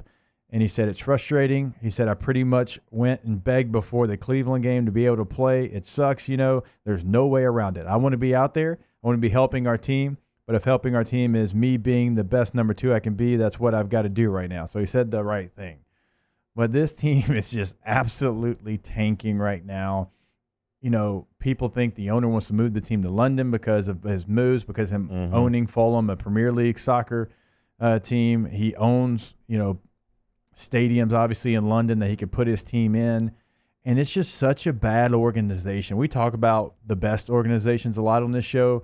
This might be the worst. I mean, there's a couple of teams that you could have in the same conversation, but you got your quarterback who you traded Nick Foles to say, okay, Gardner's our guy. And he's begging you to play, but you want that, the number 1 pick, the number 2 pick so bad that you're just putting a bad product out there on the field. I mean, Mike Glennon's who you're throwing out there. I forgot Mike Glennon was in the league until he started playing for the Jaguars again. So, man, let your guy play. Go try. Go put a product out there. You're not getting the number 1 pick. The Jets suck so bad they're getting that. They're playing cover 0. Another no class. Playing cover 0 with seconds left in the game to give up a 40-plus yard bomb. You're not going to get Trevor Lawrence. Just play your guy. Come on. Let him compete. First class, A class, no class, brought to you by Relief Telemed. Hanging with Hester and Hanny, 104.5 ESPN Baton Rouge. Hanging with Hester and Hanny. Saints coverage, Chiefs, Cowboys, Thursday night, Sunday night, and Monday Night Football. From the opening kickoff to the playoffs and the Super Bowl, the NFL lives on 104.5 ESPN Baton Rouge. If I built a van, it would do more than haul. It would carry my entire business. I'd make it available in dozens. Make that thousands of configurations. It would keep an eye on my fleet. And an eye out for danger. If I built a van, I'd make it available in diesel and gas. And I'd build it right here in South Carolina. Introducing the all-new Sprinter, starting at $33,790. Built in the USA. Mercedes-Benz. Vans. Born to run. I've been doing business with Luba for 25 years. They're dependable, trustworthy. It's just the attention to detail with our clients. Our folks have years and years of experience. They're highly trained professionals. But many companies have that asset. What I'd like to think makes Luba a bit different is that we use those talents in a way that truly is dedicated to serving the needs of the folks who depend on us. This isn't just another day. It's so much more. Kelly's life was put on hold when her auctioneer primary care doctor discovered a rare blood disorder. Her doctor connected her to an auctioneer care team of cancer, heart, and kidney specialists. With multiple primary care locations around Baton Rouge, same-day appointments, and online scheduling, we're relentless about keeping you healthy. Auctioneer Baton Rouge, innovating healthcare for Kelly. At All-Star Toyota, you get it all. If you're in the market for an all-new Toyota vehicle, come see our friendly and knowledgeable sales team at All-Star Toyota. Located in Baton Rouge at the corner of Airline and Goodwood, we've been serving our community since 2005 by offering a large selection of new Toyota cars, trucks, and SUVs. Get behind the wheel of your dream car and take a test drive at All-Star Toyota today. Are you a licensed contractor? There's lots of good contractors in Louisiana doing work the right way, but unfortunately, too many unlicensed contractors are working outside the licensing requirements. Working as a contractor in Louisiana requires a license for the company doing the work. The Louisiana State Licensing Board for Contractors wants to help you get licensed to allow you to conduct work legally. It's not difficult to get the license. We can help you. Go to lacontractor.org for more information. Licensed contractors, it's the law. Gulf Coast Office Products is a nationally recognized Savin office equipment dealer based right here in Louisiana. Over 100 employees strong, Gulf Coast has the boots on the ground to support all vertical markets, from education, engineering, legal, and finance. With the latest in office technology, from desktop to production segment units, Gulf Coast and Savin have the perfect fit for you. Call 225-756-2644. That's 756-2644 for Gulf Coast Office Products. ServiceMaster Elite create clean, disinfected work environments. As a local business, we take pride in serving the New Orleans and Baton Rouge areas. Our cleaning protocols follow CDC and OSHA standards for healthcare settings, offices, senior living, restaurants, and industrial plants. Contact ServiceMaster Elite to get your operation ready for reopening with germ disinfection cleaning. ServiceMaster Elite, the trusted choice in professional cleaning since 1996. Gulf Coast Bank and Trust is a local bank with a straightforward philosophy. It's about doing the right thing for our customers. Participating in our community with annual local fundraisers. Offering individual attention in a modern banking atmosphere with a trusted local company. Gulf Coast Bank invested in technology with a local touch, giving our customers the power to bank anywhere, anytime. We're building relationships through personal service as the bank that cares about you. Gulf Coast Bank and Trust, the bank that cares about you. Coming up on Wednesday's Off the Bench. As I record this, I know not what the news cycle holds for LSU, but we will discuss it. Plus, Booger Talks NFL, preview Saints Eagles, and a brand new Would You Rather Wednesday. Off the Bench, 104.5 ESPN.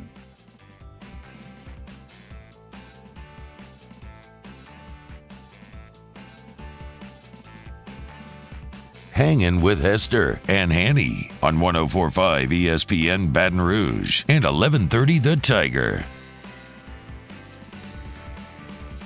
We're brought to you today by Supreme Rice, supremerice.com. Add it to any of your meals, especially your holiday meals. Great product down at Supreme Rice out of Crowley, Louisiana since the 1930s. So whether it's an etouffee or a stew, some gumbo. Had some good gumbo this weekend while we were watching the games.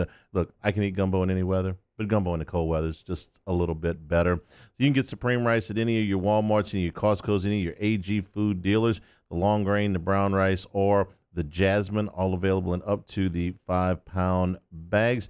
Make it your part of your next meal, especially your holiday meals. It's Supreme Rice. For more information, great, unique recipes, go to supremerice.com. We got a couple questions in the Bayou Ford chat that are kind of intertwined. Okay, so this one is from Todd. It says, how many players do you see return on the offensive and defensive side of the ball for LSU? Concerned that next year will be like this year. And then the other The other question was basically where do you see them next year? I'm trying to scroll back exactly to get the wording, but that was the gist of it. So the question was, where do you see LSU stand in the SEC West in football with the future problems not unfolded yet? What are your thoughts compared to other Western Division teams? I'm not ready to answer the first one because I don't know what the rest of the West is going to look like. I'm trying to focus on LSU, and I don't know what LSU is going to look like.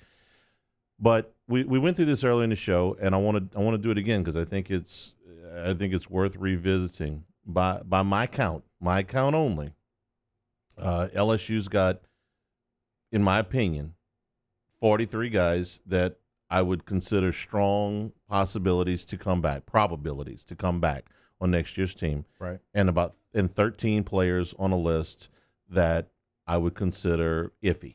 Mm-hmm. You and I went through the list in the break, and of the 13 iffies, you considered 5 of them strong to come back, and 8 of them you think probably not. Right. Okay, which puts you at 48. So let's give ourselves a little bit of wiggle room here and say that you're going to be somewhere around 50 returning players for next year's team. That means you got to go 25 for 25 just to get to 75, right? To start, and it's 25 of those are going to be brand new players. I don't suspect that they'll all be freshmen. You'll have some transfers in there, but that's just our opinion. Okay, I set the floor at 53 and the ceiling at 56. You get to 56, you go 13 for 13 on that list. You add 25, you're at 81. You're okay. So how many of those are starters? Well, what do you consider a starter? We considering Keyshawn Butte a starter now, right? Mm-hmm. Or we consider Jeray Jenkins is a starter now, right? We're considering Coy Moore a starter now. Yeah, we're considering Micah Baskerville a starter now. Yep. But these are all players that just ascended into the starting lineup, very, very recently. Butte, I guess, was the number 3 guy, going back a few games, but I would say that there's a big difference between being the number 3 guy and the number 1 guy, which is what he is now. Do you consider John Emery a starter? Well, yes and no. Do you consider Maurice Hampton a starter? Well, he was earlier, and then he wasn't, then he got hurt, and so it's not as simple as just saying, well, they'll have 5 starters back on offense and 7 starters back on defense or whatever the number. I mean, there's a lot of ambiguity to this. Am I wrong here? I don't think so. I mean, those are the numbers as best I can present them to you right now, and I don't know what's going to happen. We know that there are going to be more players leave. So how many more? And speaking of players that won't be available, I did want to mention this, and I forgot earlier. Shea Dixon did report that Torrey Carter will be forced to miss his final 2 games of this season. So if Gilbert is indeed gone, LSU without its top 2 tight ends. So Cole Taylor, giddy up. Forced to miss his last 2 games. That's what it says. I don't know. Not injured, just forced to miss his last 2 games. I'm not sure. Yeah, that's what it says. That's the wording here. Mm-hmm. So, what's the last time you saw an Alabama player that was forced to miss his last 2 games? Been a minute. Florida, Auburn, Georgia, A&M, forced to miss their last 2 games. Just, forced to miss their first 2 games. Forced to miss any 2 games. When's the last time you heard that? Day after never. Ask Us is next. Hanging with Hester and Hanny, 104.5 ESPN Baton Rouge. Hanging with Hester and Hanny. In times of need, get a full list of phone numbers, websites, and other important emergency information on the Demco Stormwatch page at 1045ESPN.com. At All-Star Toyota, you get it all. If you're in the market for an all-new Toyota vehicle, come see our friendly and knowledgeable sales team at All-Star Toyota. Located in Baton Rouge at the corner of Airline and Goodwood, we've been serving our community since 2005 by offering a large selection of new Toyota cars, trucks, and SUVs. Get behind the wheel of your dream car and take a test drive at All-Star Toyota today.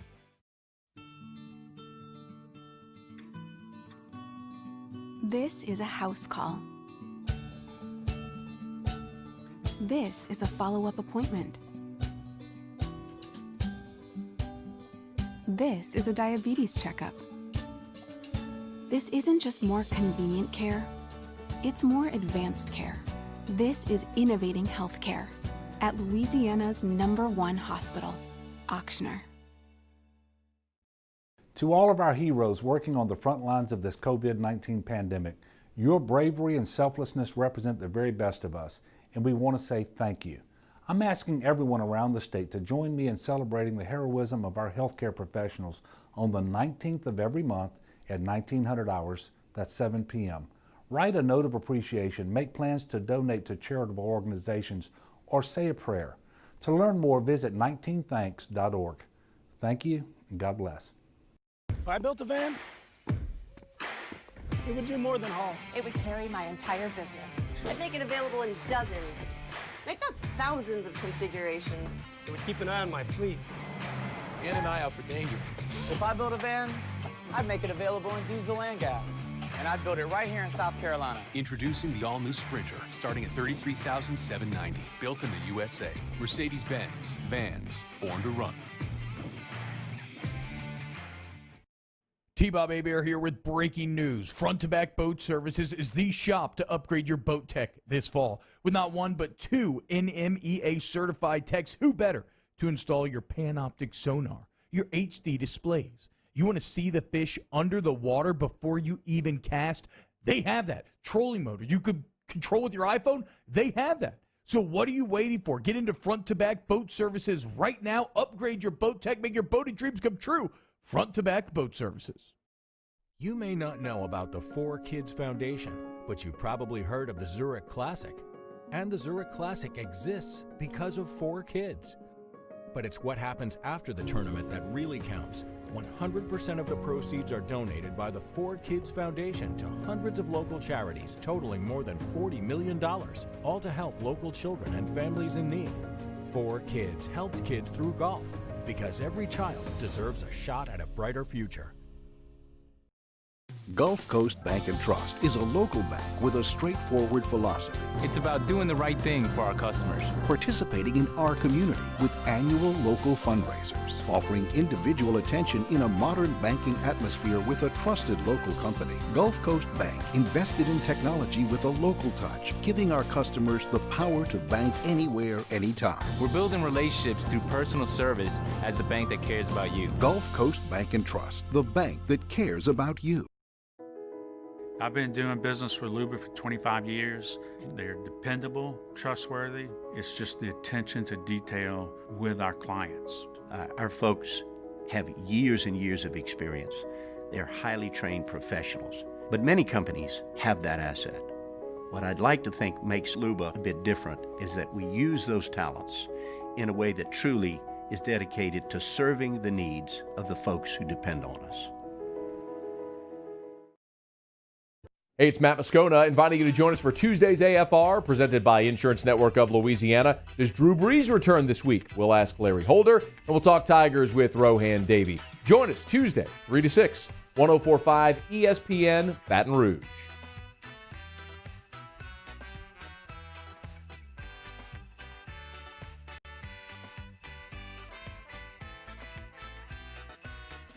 Hangin with Hester and Hanny on 104.5 ESPN Baton Rouge and 1130 The Tiger. Ask us in the Bayou Ford chat. Ask us, NFLSU is a great marketing tool in a world where you can't keep kids. Should you continue to brand it? Are you gonna continue to push? I mean, it's out there. It's been a good recruiting tool. It just hasn't been a good retention tool. Would you continue? I mean, all these schools are telling the guys the same thing, that they can come for 3 years or whatever it is. It's not. I don't think that's unique to LSU. The guys leaving early is though. Yeah. I don't know if it's because of the NFLSU slogan or not. Ask us, do you think the NCAA will grant a COVID waiver to allow more than 25 scholarships for this year? I don't, because signing day's next week. If they were going to allow more than 25, I think they would have done it already. Now, I think you're going to get some relief from the 85. If they stay with what they did in the other sports, then I think you're going to be granted eligibility waivers for guys currently on your roster. But I don't think they're going to let you sign more than the 25. I could be wrong, but I mean, I think they would have done that already. But I do think you'll get some relief off the 85. Yeah, I think they have to take a look at that. I just think with the way college football is now, with the way the transfer portal is now, you've got to help them out with some numbers, give them some more scholarships, give them, the ability to sign a grad transfer without it counting towards your freshman allotment. I mean, that makes sense to me. Ask us, do you sing the national anthem if you attend a game as a fan? I do. Can I tell you I sing very softly because I don't sing very well? I like sing, but I don't want anybody to hear me, if that's a thing. Jared says, ask us, do you think getting former Tigers currently in the NFL to talk to the team would give this team a boost and a sense of unity? I'll tell you what, if I had my choice of which two to come back, or let's three guys to come back, I'd go Honey Badger, Devin White, Joe Burrow. And don't they do that, though? I mean, this year's different. Nobody could get in the building. But in a normal year, don't they bring in a variety of guest speakers, and some of them are former players? I mean, he's done that, right? I mean, I've seen the video where ex-players have come in to the building. So, they've done that. But, again, not this year. Ask us, doesn't Hanny remind you of A Beautiful Mind with all his returning starter math? There's nothing beautiful about it, although I'd take Russell Crowe's salary if I could. Yeah, it's a good movie. Yeah. Let's see. Ask us, can Jamie come in studio to sing the national anthem? You can record it. Yeah. Nobody, nobody's allowed in Nobody's here. allowed. That's not like part of the radio staff, but you can record it, Jamie, for sure. Ask us, biggest upside of Cole Taylor, not including availability.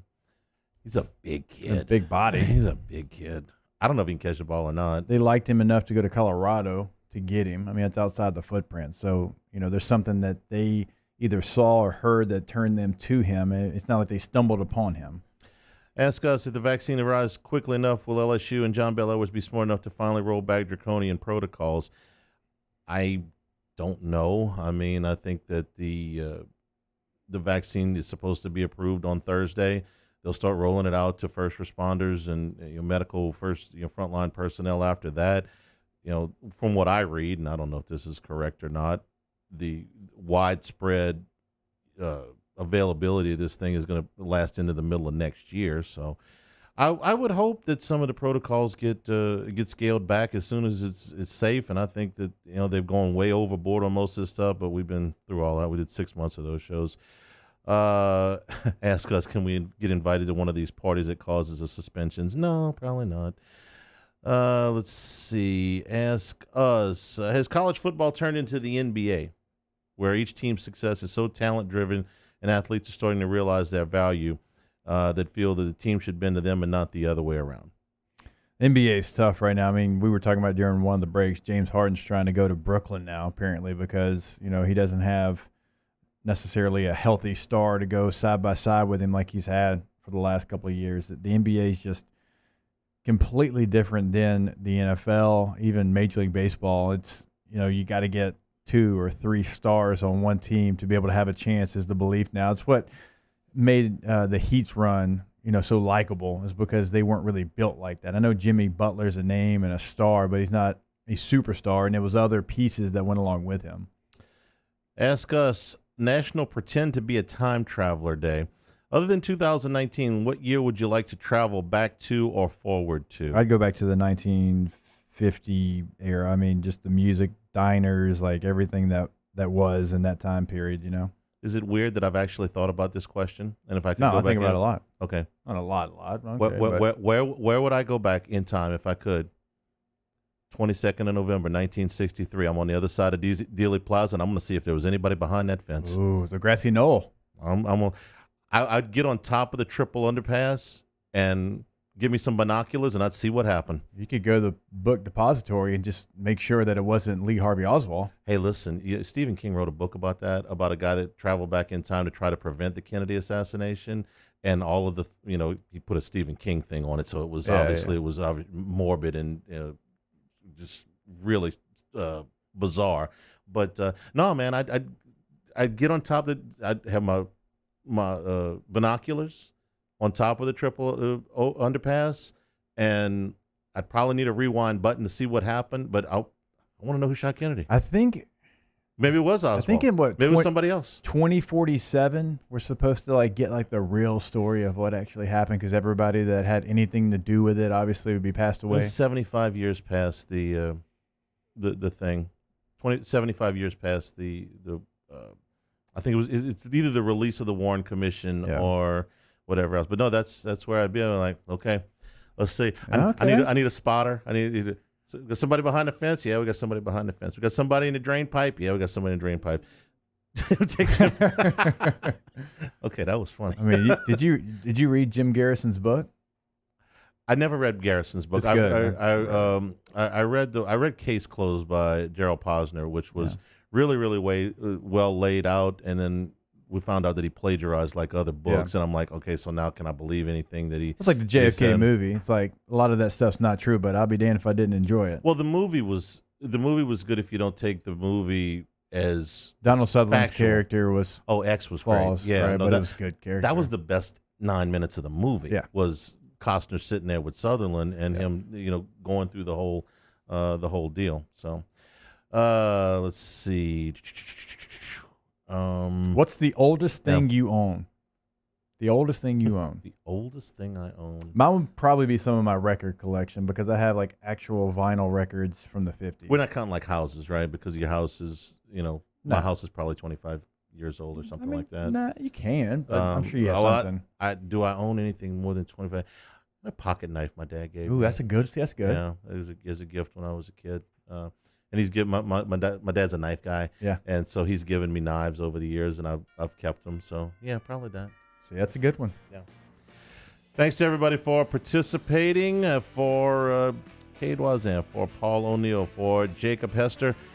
I'm Charles Hanagriff saying thank you and good afternoon. Stay tuned for AFR 104.5 ESPN Baton Rouge.